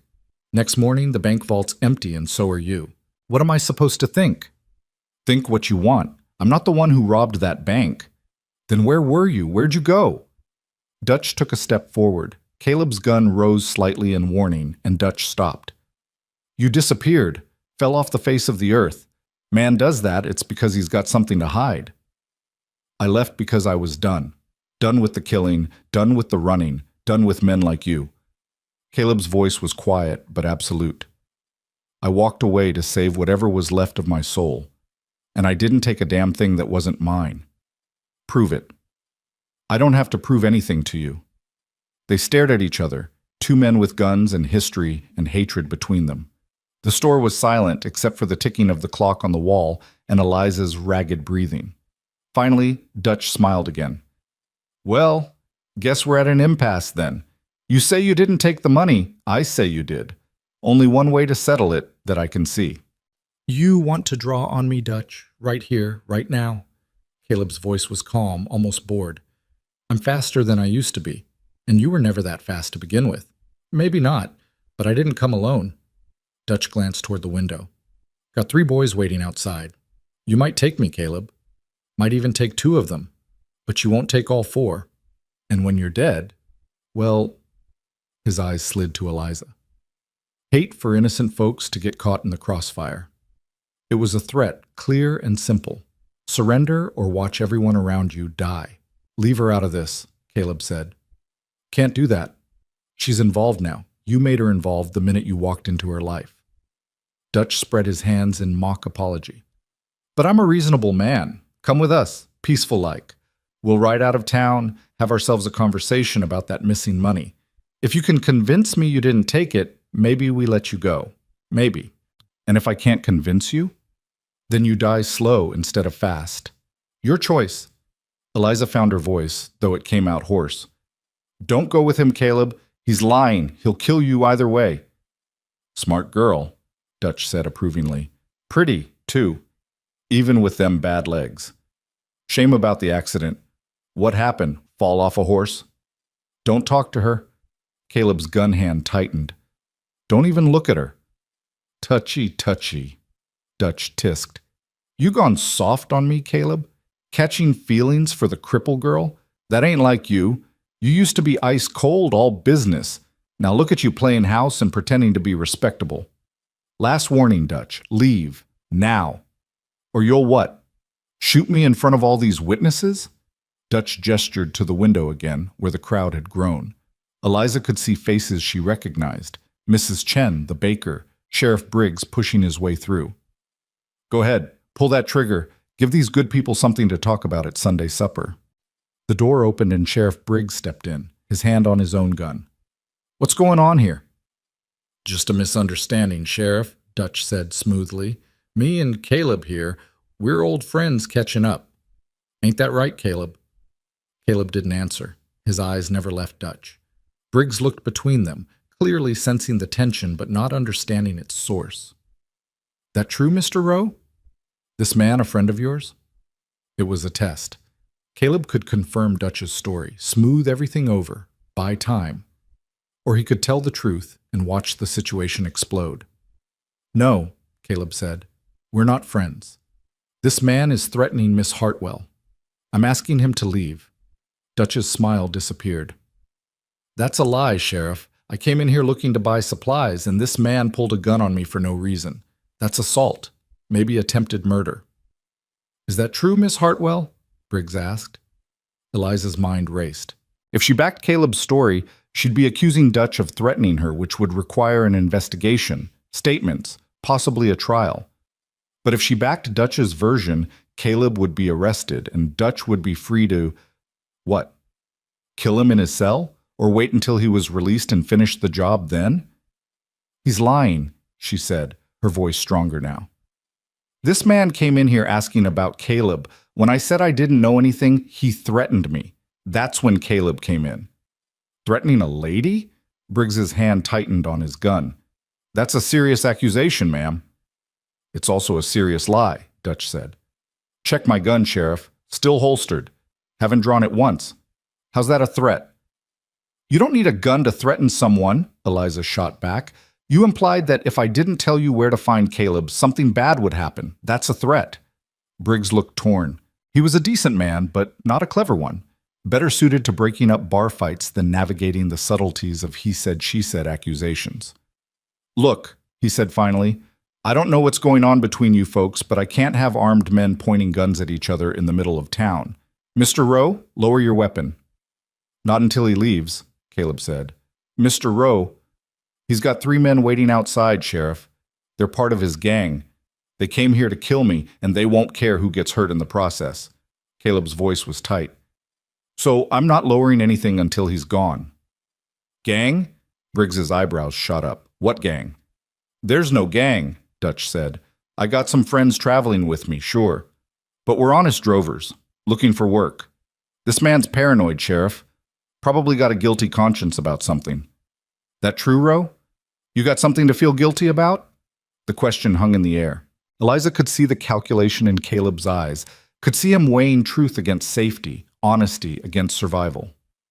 Everyone's got something, Caleb said finally, but that's not what this is about. This man wants me dead. That's all you need to know. I need a lot more than that if you're asking me to run someone out of town. Briggs moved between them, his bulk imposing, if not threatening. Both of you, put the guns away, now. We're going to walk over to my office, have a civilized conversation, and sort this out. Can't do that, Sheriff, Caleb said. That's not a request. I leave this store, I'm dead. So's Miss Hartwell, probably. So's anyone else who gets in the way. Caleb's jaw was set. I'm staying right here until Dutch and his boys ride out of town. Dutch laughed. You hear this, Sheriff? Man's holding you hostage in a general store over some imaginary threat. That's insane behavior. Dangerous behavior. You gonna let him get away with it? Briggs's face was turning red. He was a man who valued order, who believed in rules and procedures, and this situation was rapidly spinning beyond his control. Mr. Rowe, I'm giving you to the count of 3 to lower that weapon. If you don't, I'll have to arrest you for refusing a lawful order. 1. Sheriff, please, Eliza said desperately. This man is lying. He's... 2. Caleb looked at her, and in his eyes, Eliza saw apology, resignation, and something that looked like goodbye. I'm sorry, he said quietly, for getting you mixed up in all this. You deserved better. Don't, Eliza whispered. Don't you dare give up. 3. Caleb lowered his gun. Dutch moved like a striking snake. His hand flashed to his holster, drawing his weapon in one smooth motion, and fired. The bullet caught Caleb in the shoulder, spinning him sideways. He crashed into a shelf, scattering cans and supplies across the floor. His gun flew from his hand and skittered across the boards. No! Eliza lurched forward, her crutch catching on the corner of the counter. She fell hard, pain shooting through her already damaged legs. Sheriff Briggs drew his own weapon, but Dutch was faster. His second shot took the sheriff in the chest, and the big man went down like a felled tree, blood spreading across his shirt. Damn fool, Dutch muttered, already holstering his gun. Told him to mind his business. Outside, people were screaming, running. The 3 men Dutch had mentioned appeared in the doorway, all armed, all grinning. Caleb was trying to get up, his good hand pressed to his bleeding shoulder. Dutch walked over and kicked him in the ribs hard enough to crack bone. Caleb collapsed with a grunt of pain. Thought you were faster than me? Dutch crouched beside him. Maybe you were once. But you went soft, Caleb. Caring about people makes you weak, makes you hesitate. He glanced at Eliza. Like hesitating to shoot me because you were worried about your little crippled girlfriend seeing who you really are. Leave her alone, Caleb gasped. Or what? You gonna stop me? Dutch grabbed Caleb's shirt and hauled him halfway up. Where's my money? Don't have it. Never did. Dutch hit him across the face with the butt of his gun. Blood exploded from Caleb's nose. Wrong answer. Try again. I don't know where it is. Someone else took it. Someone from the gang. Everyone from the gang's accounted for, except you. Another hit, this one opening a gash above Caleb's eye. Last chance, old friend. Where's the money? Caleb spit blood. Go to hell. You first. Dutch raised his gun to Caleb's head, and Eliza screamed. She'd managed to pull herself halfway upright using the counter, and her hand closed around something cold and metal. Caleb's gun. The one he'd dropped when he was shot. She didn't think. Didn't hesitate. didn't let herself feel the weight of what she was about to do. She pointed the gun at Dutch and pulled the trigger. The recoil nearly broke her wrist.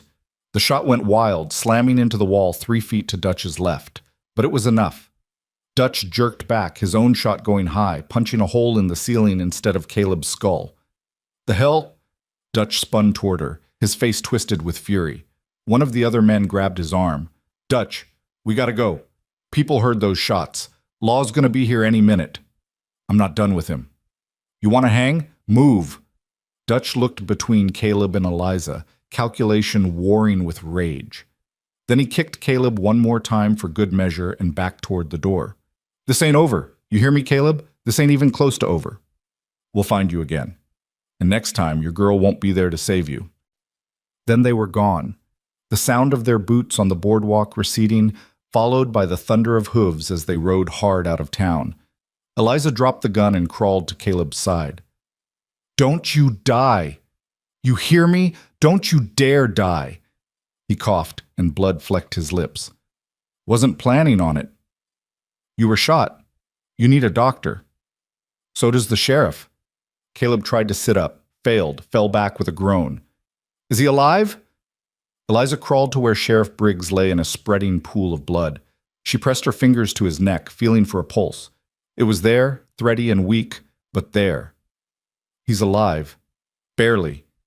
Get help. Get Doc Morrison. I'm not leaving you." "Eliza." His voice was weak but firm. "Go." She wanted to argue, wanted to stay, wanted to somehow reverse the last 5 minutes and make everything different. But Caleb was right. If the sheriff died, if they didn't get help immediately, more blood would be on their hands than just what already soaked the floorboards. Using her crutches, Eliza pulled herself upright and hobbled to the door. Outside, the street was chaos. People running, shouting, pointing.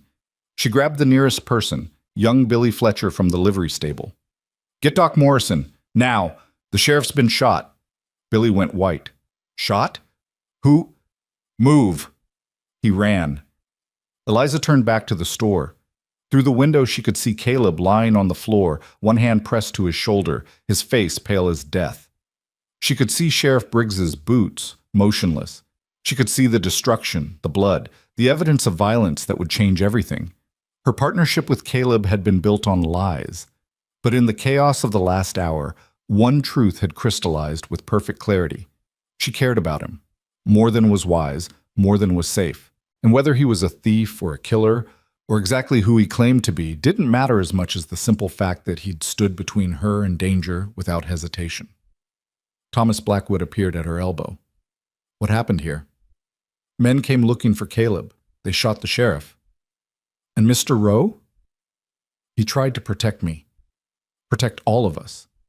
She looked at Blackwood. "You wanted proof he was legitimate? There's your proof. A con man wouldn't take a bullet for a crippled girl in a store that's barely profitable." Blackwood's expression was unreadable. "Maybe. Or maybe he's just trying to save his own skin by playing the hero. Think what you want. But if you're sending your telegrams about his credentials, you might want to include the fact that he nearly died defending this town's sheriff." Doc Morrison arrived then, his bag in hand, his face grim.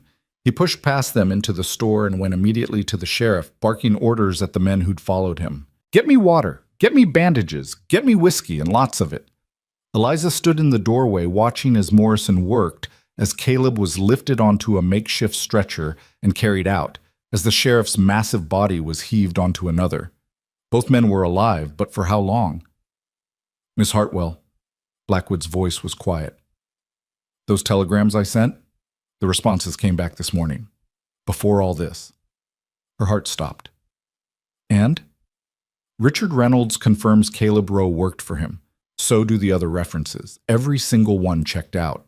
Blackwood paused. "Which means either your partner is legitimate or he's the most thorough liar I've ever encountered." Eliza said nothing. What could she say? That Caleb was both? That the truth and the lies were so tangled together she couldn't separate them anymore? "The council will meet tomorrow," Blackwood continued. "We'll discuss the matter of the store, the partnership, and what happened here today. Until then, I suggest you get some rest. You look like death warmed over." He walked away, leaving Eliza alone in the doorway of her blood-soaked store. The sun was setting, painting the sky in shades of orange and red. In the distance, she could hear the sounds of Willow Ridge trying to make sense of the violence that had shattered its afternoon. But here, in this moment, there was only silence and the slow drip of blood seeping through the floorboards. Eliza lowered herself to sit on the threshold, her crutches beside her, and put her head in her hands. She didn't cry. Couldn't cry. There was a numbness spreading through her, a cold realization that everything had changed and nothing would ever be the same. Caleb had a past, a dark one, full of violence and theft and men who wanted him dead. And whether he was guilty of what they accused him of or not, that past had followed him here, had put her in danger, had nearly killed them both. The smart thing would be to cut ties. Tell the council the partnership was dissolved. Let Caleb face whatever consequences came from his choices while she salvaged what she could of her own life. But Eliza had never been smart about the things that mattered. She pulled herself upright and limped back into the store. There was blood to clean, a store to salvage. And tomorrow, decisions to make that would determine not just her future, but Caleb's as well. The woman who'd been pitied, dismissed, and deemed worthless by her town had just shot at a man to save another. And somewhere in the violence and chaos, she'd found something she'd lost the day her father died. The will to fight for what was hers, consequences be damned. Eliza spent that night scrubbing blood from the floorboards. She worked by lamplight, her crutches propped against the counter, her damaged legs folded beneath her as she knelt in the spreading stains. The water in her bucket turned pink, then red, then a deep rust color that made her stomach turn. But she kept scrubbing, kept working, because if she stopped, she'd have to think about what had happened, about the gun in her hand and the recoil up her arm and how close she'd come to killing a man. Mrs. Chen found her there at midnight, still scrubbing at stains that would never fully come out. "Miss Eliza." The old woman's voice was gentle. "Come. This can wait until morning." "It can't. The council meets tomorrow. They can't see it like this." Eliza's voice was mechanical, empty. "They'll say I can't run the store, that it's too dangerous, that I need protection." "You do need protection. We all need protection from men like that." Mrs. Chen knelt beside her with a grace that belied her age. She took the brush from Eliza's raw, bleeding hands. "But you won't get it by destroying yourself. Come. I have soup. You will eat, then sleep. I need to finish. You need to rest. Your body has limits, even if your will does not." The old woman's eyes were kind but firm. "The store will still be here tomorrow. The blood will still be here. But if you collapse from exhaustion, who will fight for what you've built?" Eliza looked down at her hands. They were shaking, had been shaking for hours, and she hadn't even noticed. Her legs ached with a deep, grinding pain that meant she'd pushed too hard, done too much. Mrs. Chen was right. She was destroying herself. "How is he?" Eliza asked quietly. "Caleb, how is he?" "Alive. Doc Morrison removed the bullet from his shoulder. Says he'll heal, though the ribs will take time." Mrs. Chen helped Eliza to her feet, steadying her as she found her crutches. "He's been asking for you." "I can't see him. Not yet." "Why not?" Because if she saw him, she'd have to confront the truth, have to face what she'd learned about his past, about the men hunting him, about the violence that followed in his wake. Have to decide whether the man who'd stood up for her was worth the danger he brought. "I don't know what to say to him," Eliza admitted. "Then say nothing. Just sit. Sometimes presence is enough." Mrs. Chen guided her toward the door. "Come, soup first. Then we decide what comes next." They walked through the dark streets to the boarding house, Mrs. Chen supporting Eliza when her legs threatened to give out. The town was quiet, windows dark, everyone locked safely inside. Word had spread fast about the shooting, about the gang that had ridden into Willow Ridge in broad daylight and shot the sheriff in cold blood. People were scared. They should be, Eliza thought, because Dutch and his men would come back. Caleb had known it, had tried to warn them, but no one had listened. And now Sheriff Briggs was fighting for his life while his deputy organized a posse that wouldn't know what to do when they actually found the men they were hunting. At the boarding house, Mrs. Chen led Eliza to the kitchen and sat her at the scarred wooden table. The soup was simple: broth and vegetables and strips of pork, but it was hot and filling. Eliza ate mechanically, not tasting, just consuming fuel her body needed. "The council will blame him," Eliza said finally.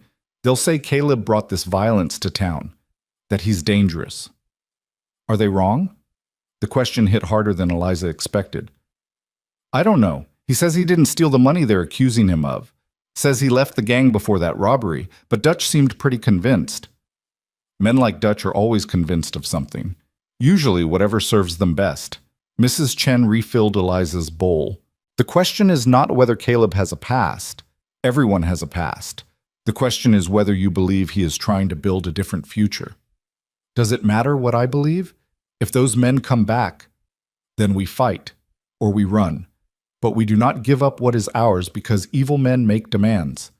The old woman's eyes were fierce. "I came to this country with nothing, Miss Eliza. Nothing but my husband and my daughter and the clothes on our backs. Men told us we were not welcome, told us to go back where we came from. But we stayed.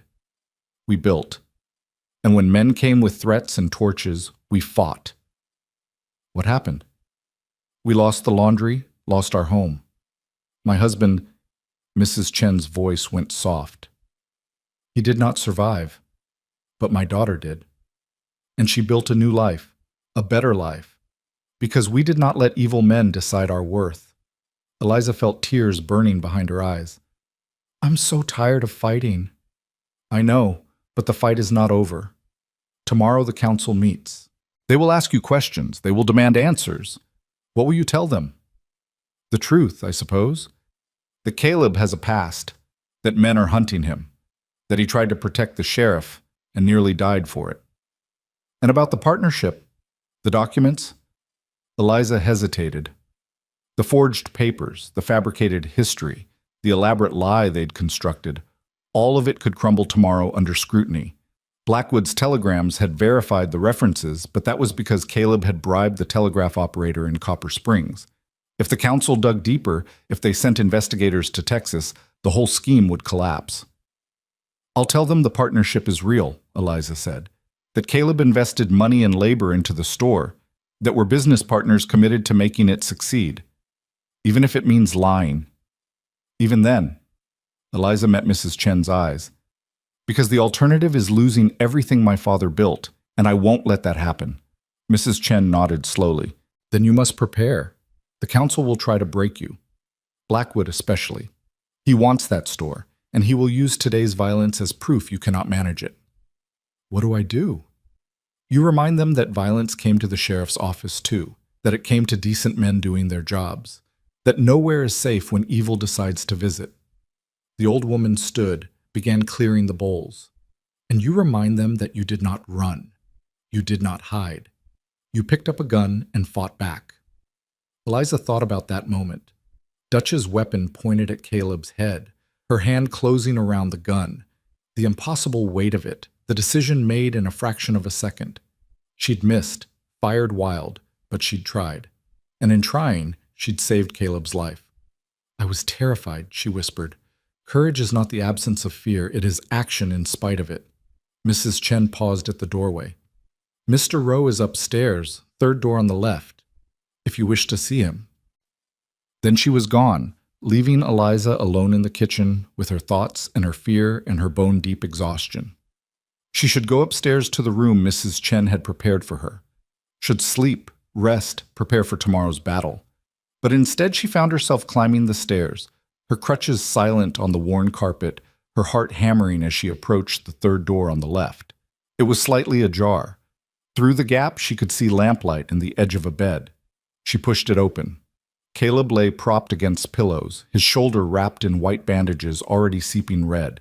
His face was bruised, one eye swollen nearly shut, his lip split.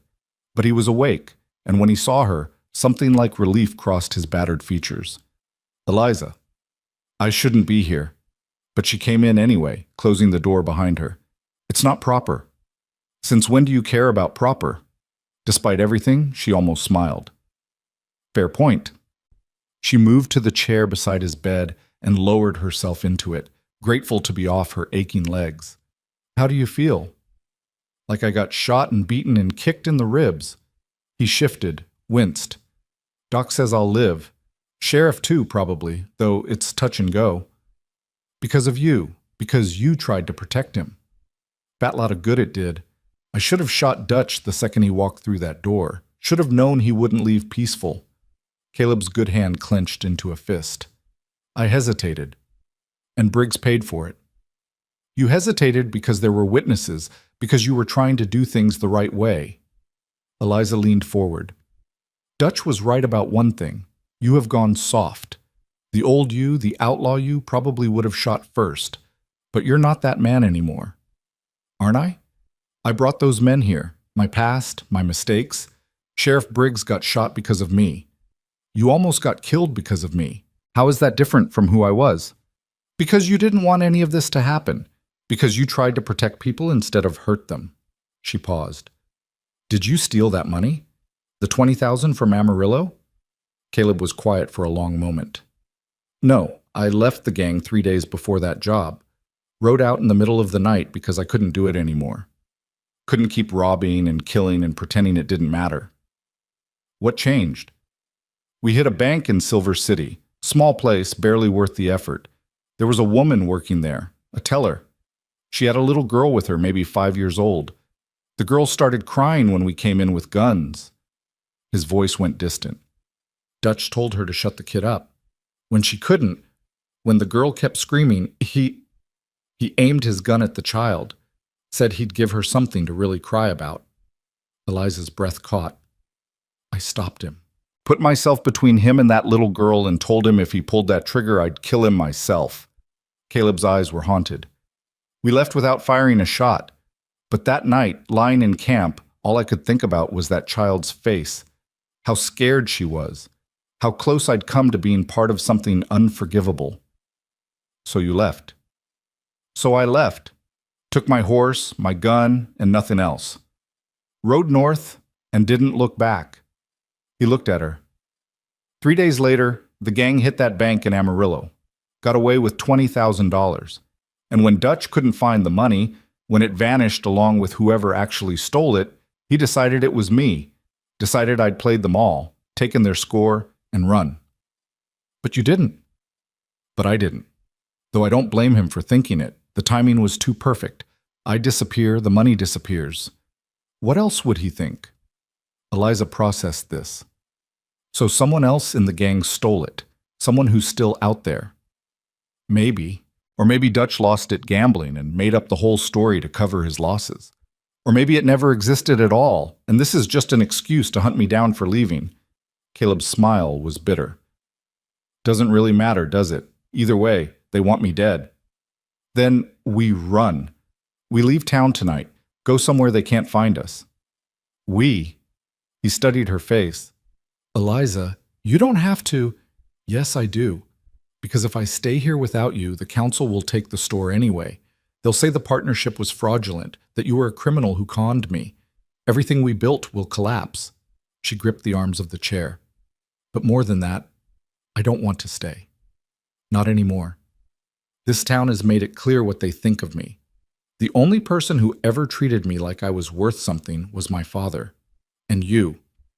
I lied to you, forged documents, put you in danger.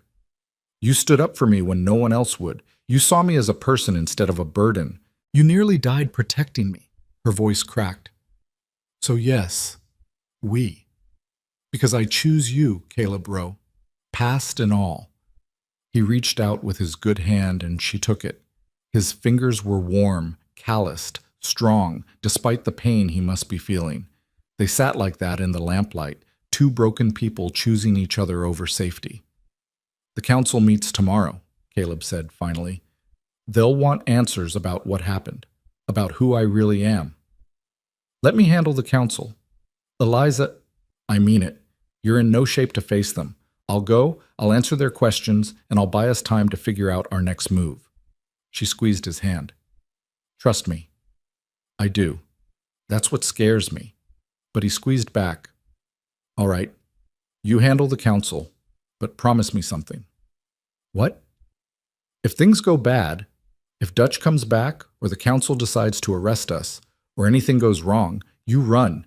You take whatever money we've got and you get on the first stage out of here. Don't wait for me. Don't try to help. Just go. I won't. Promise me, Eliza. She wanted to refuse, wanted to tell him she'd never abandon him, but the look in his eyes was so desperate, so fierce, that she found herself nodding. I promise. It was a lie, and they both knew it, but sometimes lies were kinder than truth. Eliza stayed with him until he fell asleep, his hand still holding hers, his breathing evening out despite the pain. Then she carefully extracted herself and limped back to her own room, where she lay awake until dawn, planning. The council met at 9 o'clock in the mayor's hotel. Eliza arrived early, dressed in her best dress, her hair pinned up, her expression composed. She'd barely slept, but she'd learned long ago how to hide exhaustion behind a mask of calm. Thomas Blackwood was already there, along with Mayor Walsh, Samuel Gates the banker, and Reverend Williams. The only one missing was Sheriff Briggs, who was still unconscious in Doc Morrison's surgery. Miss Hartwell. Mayor Walsh gestured to the empty chair across from them. Please sit. She sat, arranging her crutches carefully beside her, folding her hands in her lap like a schoolgirl called before the headmaster. I assume you know why we've called this meeting, Walsh continued. I imagine it has to do with yesterday's events. Events? Blackwood's laugh was harsh. You mean the shootout that left our sheriff dying and turned your store into a battlefield? I mean the attack by a gang of criminals who rode into town looking for my business partner. Eliza kept her voice level. An attack that Mr. Rowe tried to prevent, at great personal risk. Your business partner, Gates said, examining the papers in front of him, who turns out to have a rather colorful past. We've received some interesting information about Mr. Caleb Rowe. Eliza's stomach clenched. What kind of information? The kind that comes from sending inquiries to law enforcement agencies in Texas and New Mexico. Blackwood leaned forward. Your partner, Miss Hartwell, is wanted in connection with multiple bank robberies, including one in Amarillo that netted the thieves $20,000. Wanted for questioning, not wanted for arrest, Eliza corrected, though her heart was pounding. There's a difference. Is there? The man who attacked your store yesterday, this Dutch character, he seemed pretty convinced Rowe was involved. Dutch is a known outlaw with a grudge. His conviction means nothing. Perhaps not. But it raises questions about your judgment, Miss Hartwell, about your ability to run a business when you can't even tell a criminal from an honest man. Blackwood's smile was cruel. One might argue that a woman in your condition is particularly vulnerable to manipulation by unscrupulous characters. There it was. The same argument dressed in new clothes. She wasn't capable because she was a woman. She wasn't capable because she was crippled. She wasn't capable because she'd trusted the wrong man. Mr. Rowe's credentials all checked out, Eliza said. His references verified. You confirmed that yourself, Mr. Blackwood. Yes, and now we're questioning how he managed to fabricate such convincing documentation. Telegraph operators can be bribed. Records can be forged. It wouldn't be the first time a con man built a false identity. If Mr. Rowe is such a skilled con man, why would he stay here? Why would he risk his life to protect the sheriff? Why would he take a bullet defending me and this town? Eliza looked at each council member in turn. Con men run when trouble comes. Caleb stayed and fought. Or he had nowhere else to run, Gates suggested. Perhaps he knew Dutch was closing in and decided his best chance of survival was to ingratiate himself with local authorities. Make himself look like a hero so we'd protect him. That's ridiculous. Is it? Because from where I'm sitting, it looks like Caleb Rowe used you, Miss Hartwell. Used your vulnerability, your desperate situation, to build himself a hiding place. And now that his past has caught up with him, we're all in danger. Reverend Williams cleared his throat. There's also the matter of propriety. A young unmarried woman and a man with questionable morals working in close quarters, spending time alone together. Yesterday, Mrs. Chen confirmed that you visited Mr. Rowe's room late at night. Unchaperoned. Eliza felt her face flush. I was checking on his condition after he'd been shot. In his bedroom, at midnight. You see how that looks? I see that you're more concerned with the appearance of impropriety than with actual crimes like shooting a sheriff in cold blood. Eliza's voice rose despite her best efforts to stay calm. Dutch and his gang are out there somewhere, planning who knows what, and you're worried about whether I had a chaperone when I visited an injured man's sick room. We're worried about your reputation, Williams said primly, and the town's reputation by extension. This incident has drawn attention. People are talking. They're saying Willow Ridge is harboring criminals, that we're not safe. If word spreads that our general store is run by a fallen woman and her outlaw lover, we are not lovers. The words came out sharper than Eliza intended. We are business partners. Nothing more.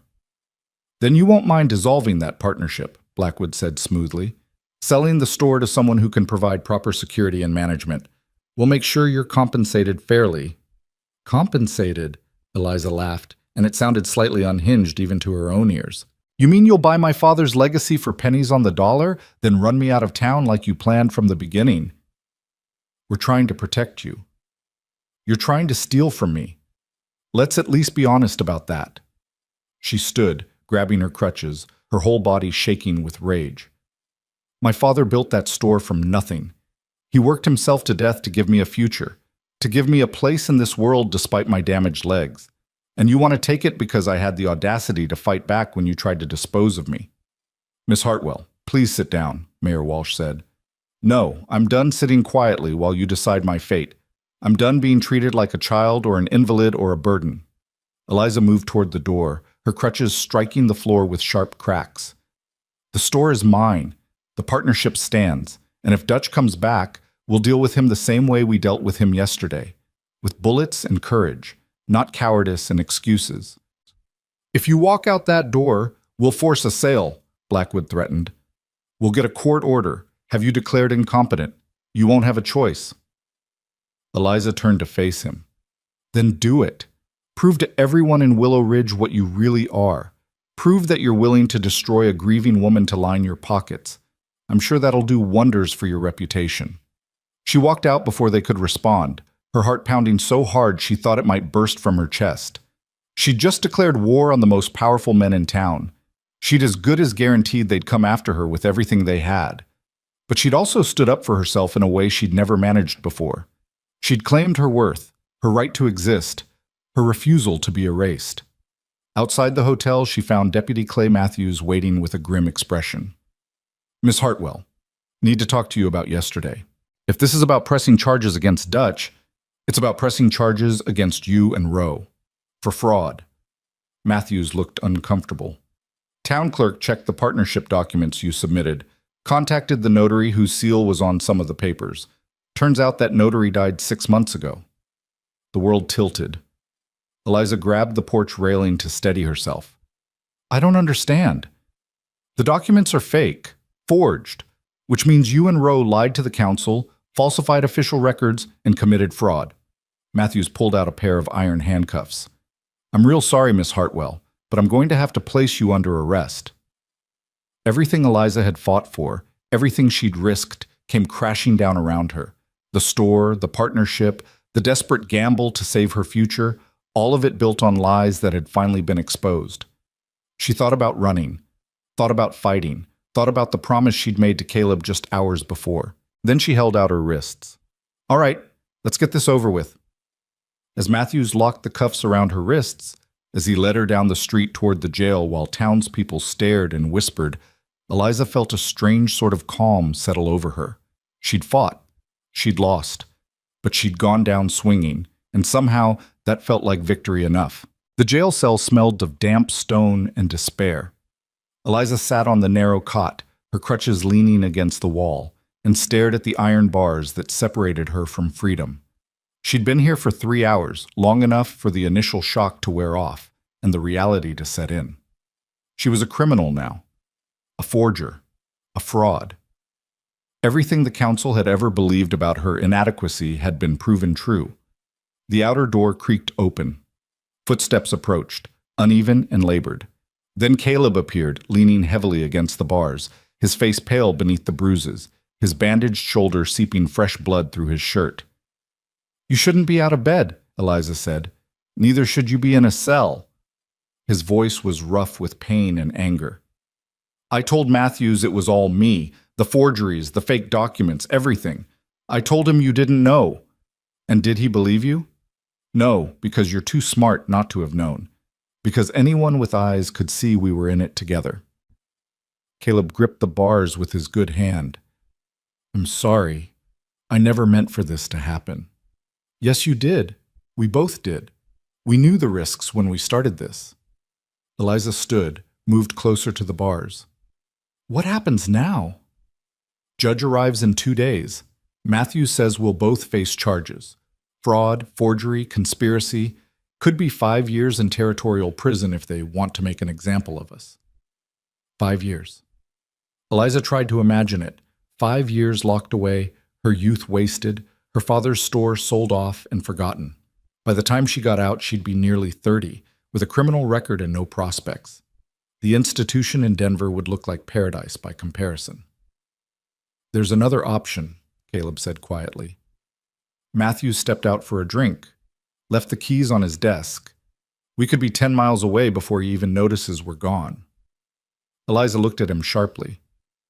You want to escape? Add jailbreak to our list of crimes? I want to survive.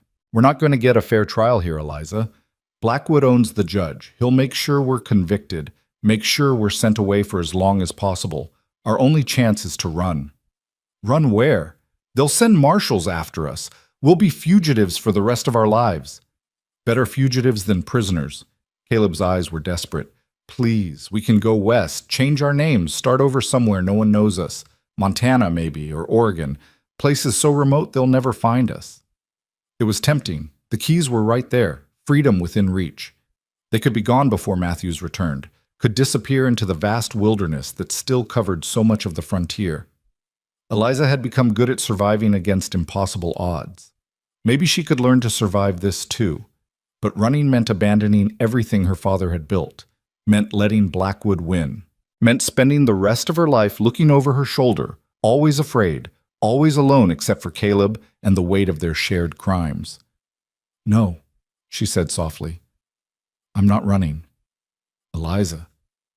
I'm tired of running, tired of hiding, tired of letting other people decide what I'm worth.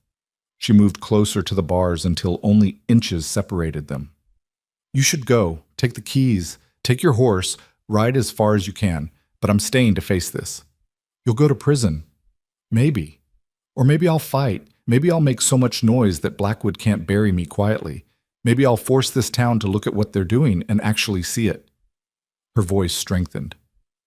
I shot at a man yesterday, Caleb. First time in my life I've ever fired a gun. And you know what I felt? Power, control, choice. I'm not giving that up to run and hide. Caleb stared at her for a long moment. Then slowly, he smiled. It was a broken, bloody thing, but real. You're either the bravest woman I've ever met or the craziest. Can it be both? Yeah, I suppose it can. He reached through the bars and took her hand. All right, we stay, we fight, but we do it smart. We need leverage, something to make Blackwood back down. Like what? He has all the power here. Not all of it. He's got secrets, too. Every man like that does. Caleb's expression turned calculating. When I was in Copper Springs, I heard things. Rumors about Blackwood and those mining claims Gates mentioned. Something about bribing federal land inspectors to certify worthless properties as valuable, then selling shares to investors back east. That's fraud, federal fraud. Exactly. If we can prove it, if we can show the council that their upstanding businessman is as dirty as we are, maybe we can force a stalemate. He drops the charges against us. We keep quiet about his schemes. That's blackmail. That's survival. Caleb squeezed her hand. You said you wanted to fight. This is how we fight. Before Eliza could respond, the outer door banged open. Deputy Matthews stumbled in, smelling of whiskey, his eyes unfocused. Behind him came someone Eliza never expected to see taking her side. Mrs. Chen, her face set with determination, carrying a basket covered with a checkered cloth. I bring food for prisoners, the old woman announced. Deputy says is allowed. Matthews waved vaguely at the cells. Yeah, fine. Just make it quick. I got a headache like you wouldn't believe. Mrs. Chen moved to Eliza's cell, passing the basket through the bars. Under the cloth, nestled among bread and cheese, was a folded piece of paper.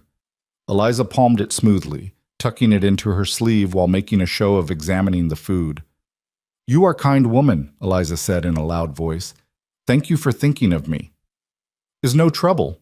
Everyone deserves kindness, even those who make mistakes, Mrs. Chen's eyes flicked meaningfully to Matthews, then back to Eliza. "I tell others in town about your situation. Many people not happy about arrest. Many people think counsel is too harsh. That's nice of them, but I don't think public opinion will help much." "You would be surprised what public opinion can do." Mrs. Chen patted her hand through the bars. "Have faith, Miss Eliza. Truth has a way of coming to light." After she left, after Matthews had settled back at his desk with his bottle, Eliza carefully unfolded the paper. It was a document, old and water-stained, but the words were clear enough. A contract between Thomas Blackwood and a federal land inspector named Horace Turnbull, dated 2 years prior. In exchange for $500, Turnbull had agreed to certify 3 mining claims as containing high-grade silver ore, despite evidence to the contrary. At the bottom of the page was Blackwood's signature, bold and undeniable. Eliza looked up to find Caleb watching her, his expression questioning. She turned the paper so he could see it through the bars. His eyes widened. "Where did she get this?" "I don't know, but it's exactly what we need." Eliza's mind was already racing ahead. "If we give this to Mayor Walsh, show him that Blackwood has been defrauding investors. Walsh might be in on it. Gates, too. They could all be profiting from those fake mining claims." Caleb thought for a moment. "We need to go higher, federal authorities, the territorial marshal." "Who won't arrive for weeks? We don't have weeks. The judge comes in 2 days." They sat in frustrated silence, so close to having leverage but unable to use it. The document was worthless if they couldn't get it to someone who'd act on it, and everyone with power in Willow Ridge was either corrupt or compromised. Then Eliza remembered something. The telegraph. "We can send a wire to the territorial capital, to the marshal's office. Tell them about the fraud. Tell them we have evidence. Even if they don't arrive before the trial, the threat of federal investigation might be enough to make Blackwood negotiate." "Matthews won't let us near the telegraph office." "No, but Mrs. Chen might." Eliza moved to the bars, called out to the deputy. "Mr. Matthews, I need to send a message to Mrs. Chen. Thank her for the food. Would you mind taking a note to her boarding house?" Matthews looked up blearily. "I'm not your messenger service, Miss Hartwell." "Please, it would mean a lot. She's been so kind, and I want her to know I appreciate it." Maybe it was the whiskey, or maybe Matthews wasn't as hard-hearted as his job required, but he sighed and pulled out a piece of paper. "Make it quick, and don't try anything clever." Eliza wrote carefully, her message innocuous on the surface, but clear to anyone who knew to read between the lines. She thanked Mrs. Chen for her kindness, mentioned how the bread reminded her of her father's favorite meals, and noted that she hoped someone would send word to her family about her arrest, particularly her cousin Martha, in the territorial capital who worked near the marshal's office. Eliza had no cousin Martha, but Mrs. Chen would understand. She'd proven herself far more resourceful than anyone gave her credit for. Matthews took the note without reading it carefully and left, muttering about needing fresh air. The moment he was gone, Caleb spoke urgently through the bars. "This is a long shot. Even if Mrs. Chen understands, even if she sends the telegram, the marshal might not care, might think it's a desperate ploy by criminals trying to avoid conviction." "It is a desperate ploy by criminals trying to avoid conviction," Eliza pointed out. "That doesn't make it wrong. Blackwood has been stealing from people for years.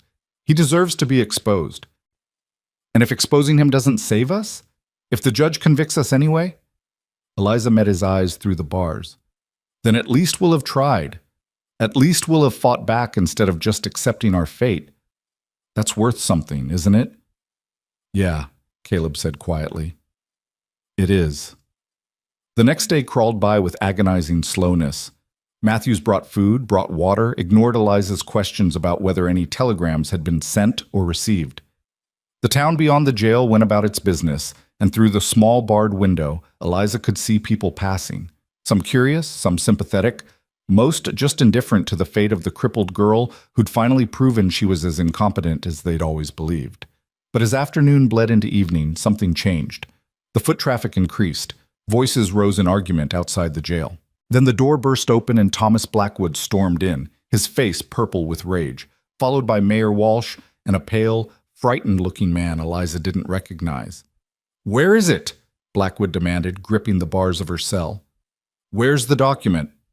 Eliza kept her expression neutral. "I don't know what you're talking about." "Don't play games with me, girl. Someone sent a telegram to the territorial marshal claiming I've been involved in land fraud. They mentioned a contract with Horace Turnbull." He shook the bars. "That contract was destroyed. I watched it burn 2 years ago. So how did you get a copy?" "I didn't get anything. I've been in this cell for a day and a half. How would I get documents?"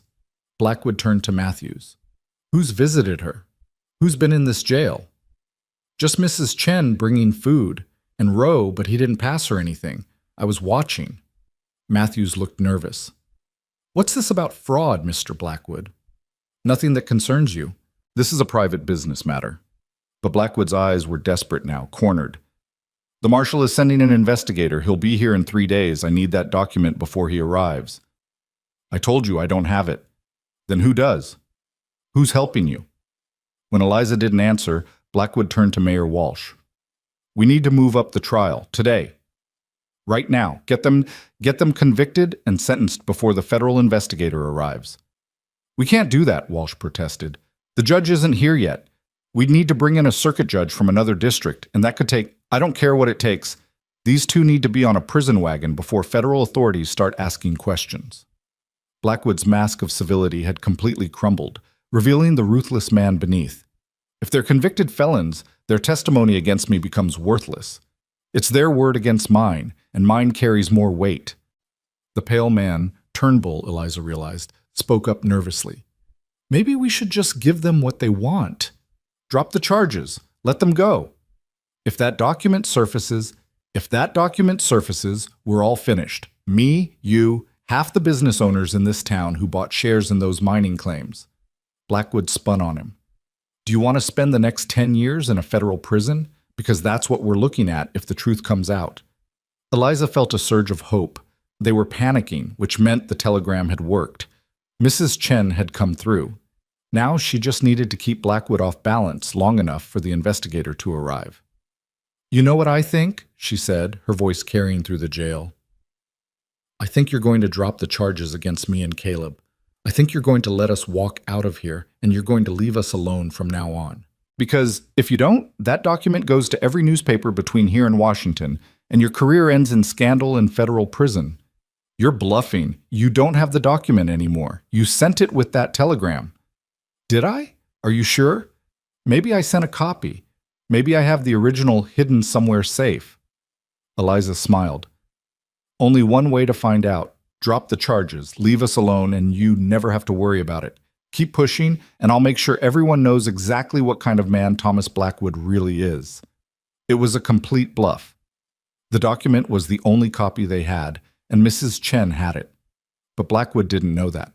And in his panic, he couldn't afford to take the risk. The silence stretched.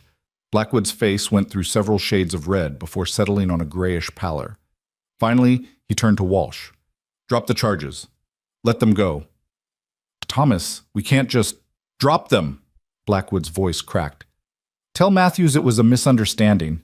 The documents were genuine after all. Whatever story you need to tell, tell it. But get them out of this jail and make this whole thing disappear." Walsh looked like he wanted to argue, but something in Blackwood's eyes stopped him. He nodded slowly. "Deputy Matthews, release the prisoners. The charges have been reconsidered." Matthews, thoroughly confused but willing to follow orders, pulled out his keys. "Yes, sir." "If you say so." The cell door swung open with a rusty squeal. Eliza grabbed her crutches and stood, hardly believing it was real. Caleb's cell opened next, and he emerged, moving slowly because of his injuries, but with his head held high. Blackwood stepped close to Eliza, his voice low and venomous. "This isn't over. You think you've won, but all you've done is make an enemy. I'll destroy you eventually. It might take months or years, but I'll find a way." "Maybe," Eliza said. "But you'll do it from a distance. You'll never touch my store, never interfere with my business, never threaten me again. Because the moment you do, that document goes public, and we both know you can't afford that." She pushed past him, Caleb at her side, and walked out of the jail into the dying light of day. The street was full of people: Mrs. Chen, Doc Morrison, several shop owners, even some of the ranchers who'd been customers of her father's store. They'd been waiting, Eliza realized, waiting to see what would happen. When she emerged free, a cheer went up. Not from everyone, plenty of faces remained disapproving or skeptical, but enough to matter. Enough to show that some people in Willow Ridge still believed in justice, or at least in giving a damaged girl a fighting chance. Mrs. Chen pushed through the crowd and embraced Eliza carefully. "I send telegram like you ask, and I keep documents safe, very safe." "Thank you," Eliza whispered. "You saved us." "You save yourself. I just help little bit." The old woman smiled. "Now you must decide. You stay in this town that treats you so badly, or you go make new life somewhere better?" It was the question Eliza had been avoiding. She was free, the charges were dropped, her store was still legally hers. But Willow Ridge had made its feelings clear. Most of the town still saw her as a burden, still believed she didn't belong. Staying meant fighting that perception every single day for the rest of her life. She looked at Caleb, who was watching her with those steady creekwater eyes. "What do you think?" "I think we've got choices now, real choices.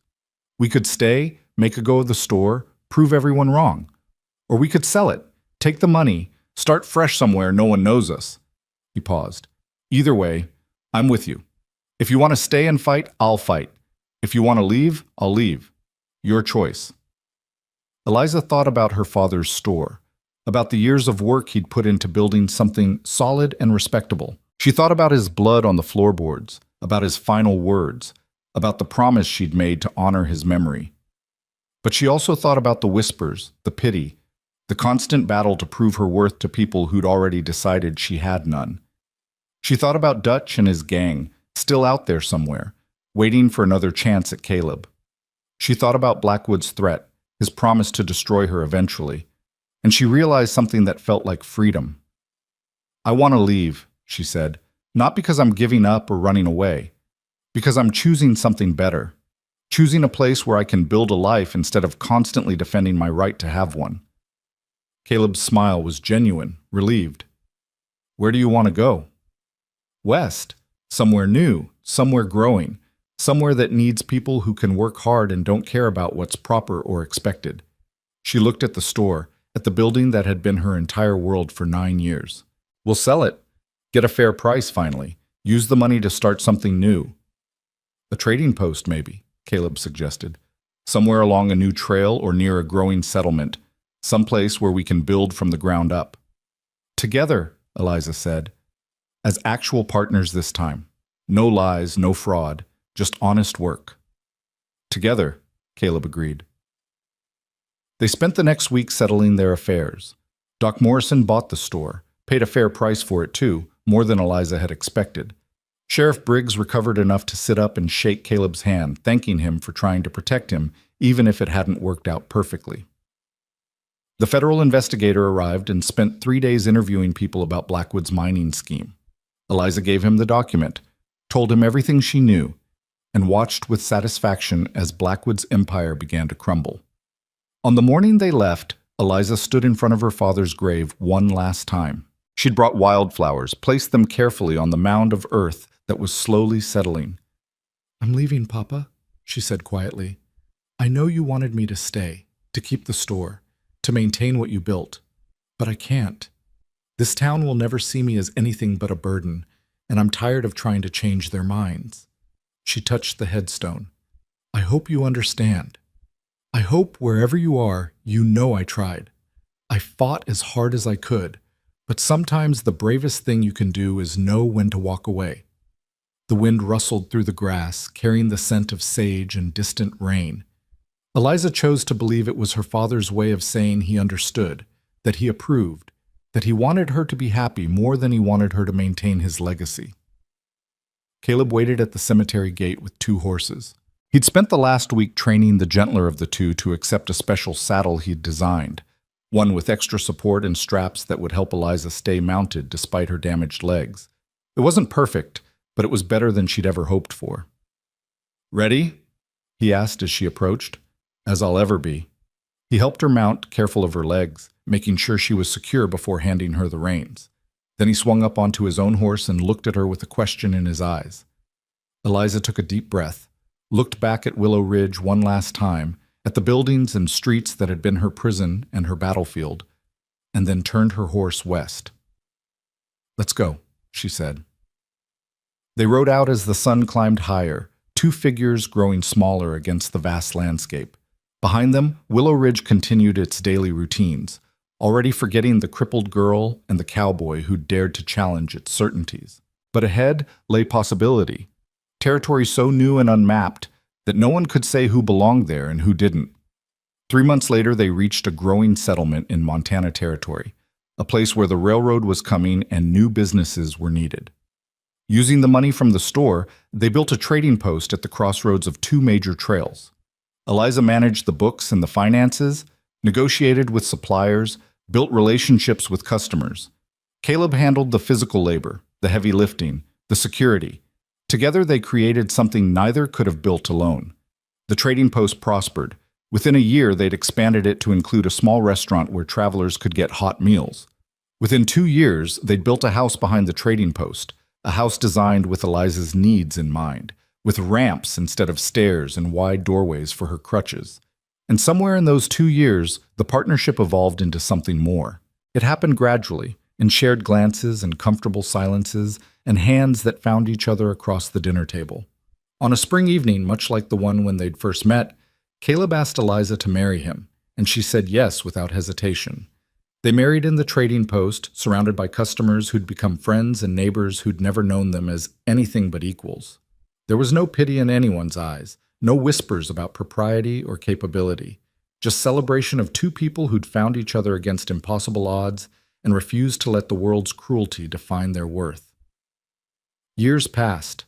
The trading post became a landmark, then a cornerstone of the growing town that built up around it. Eliza and Caleb raised 2 children, a daughter with her mother's determination and a son with his father's quiet strength. They taught their children that worth wasn't measured in straight spines or unblemished pasts, but in courage and kindness and the willingness to fight for what mattered. Dutch and his gang never found them. Either they'd given up the search or met their end somewhere on the lawless frontier. Eliza preferred not to know. That chapter of their lives was closed, and she had no desire to reopen it. Sometimes, late at night when the children were asleep and the trading post was quiet, Eliza would sit on the porch with Caleb and watch the stars. On those nights, she'd think about her father, about Willow Ridge, about the girl she'd been who thought her broken legs defined her entire existence. "Do you ever regret it?" Caleb asked one such night. "Leaving everything behind?" Eliza considered the question. She thought about the store, about her father's grave, about the life she might have had if she'd stayed and fought. Then she looked at her home, her family, her thriving business, her partner who'd become her husband. "No," she said, "I don't regret it at all, because the girl nobody wanted became the woman who chose her own future, and that's worth more than any store or any town's approval." Caleb took her hand, laced his fingers through hers. "I'm glad you chose me. I'm glad you stopped running long enough for me to catch you." They sat in comfortable silence, 2 people who'd been broken and discarded by the world they'd left behind, but who'd found redemption in building something new. The frontier was hard and unforgiving, but it was also honest. It didn't care about Eliza's legs or Caleb's past. It cared only about what they could create with their minds and their hands and their stubborn refusal to quit. In the distance, a coyote howled. The wind carried the scent of pine and possibility. And Eliza Hartwell Rowe, the crippled girl who'd become a woman of substance and strength, smiled in the darkness and knew she was exactly where she belonged. Not because someone else had decided her worth, but because she'd claimed it herself. Not because the world had made space for her, but because she'd carved out that space with her own 2 hands. Not because someone had rescued her, but because she'd chosen to ride forward anyway. The cowboy had placed her on his horse and ridden away from everything that had tried to destroy her. But in the end, it was Eliza who'd saved herself. And that made all the difference.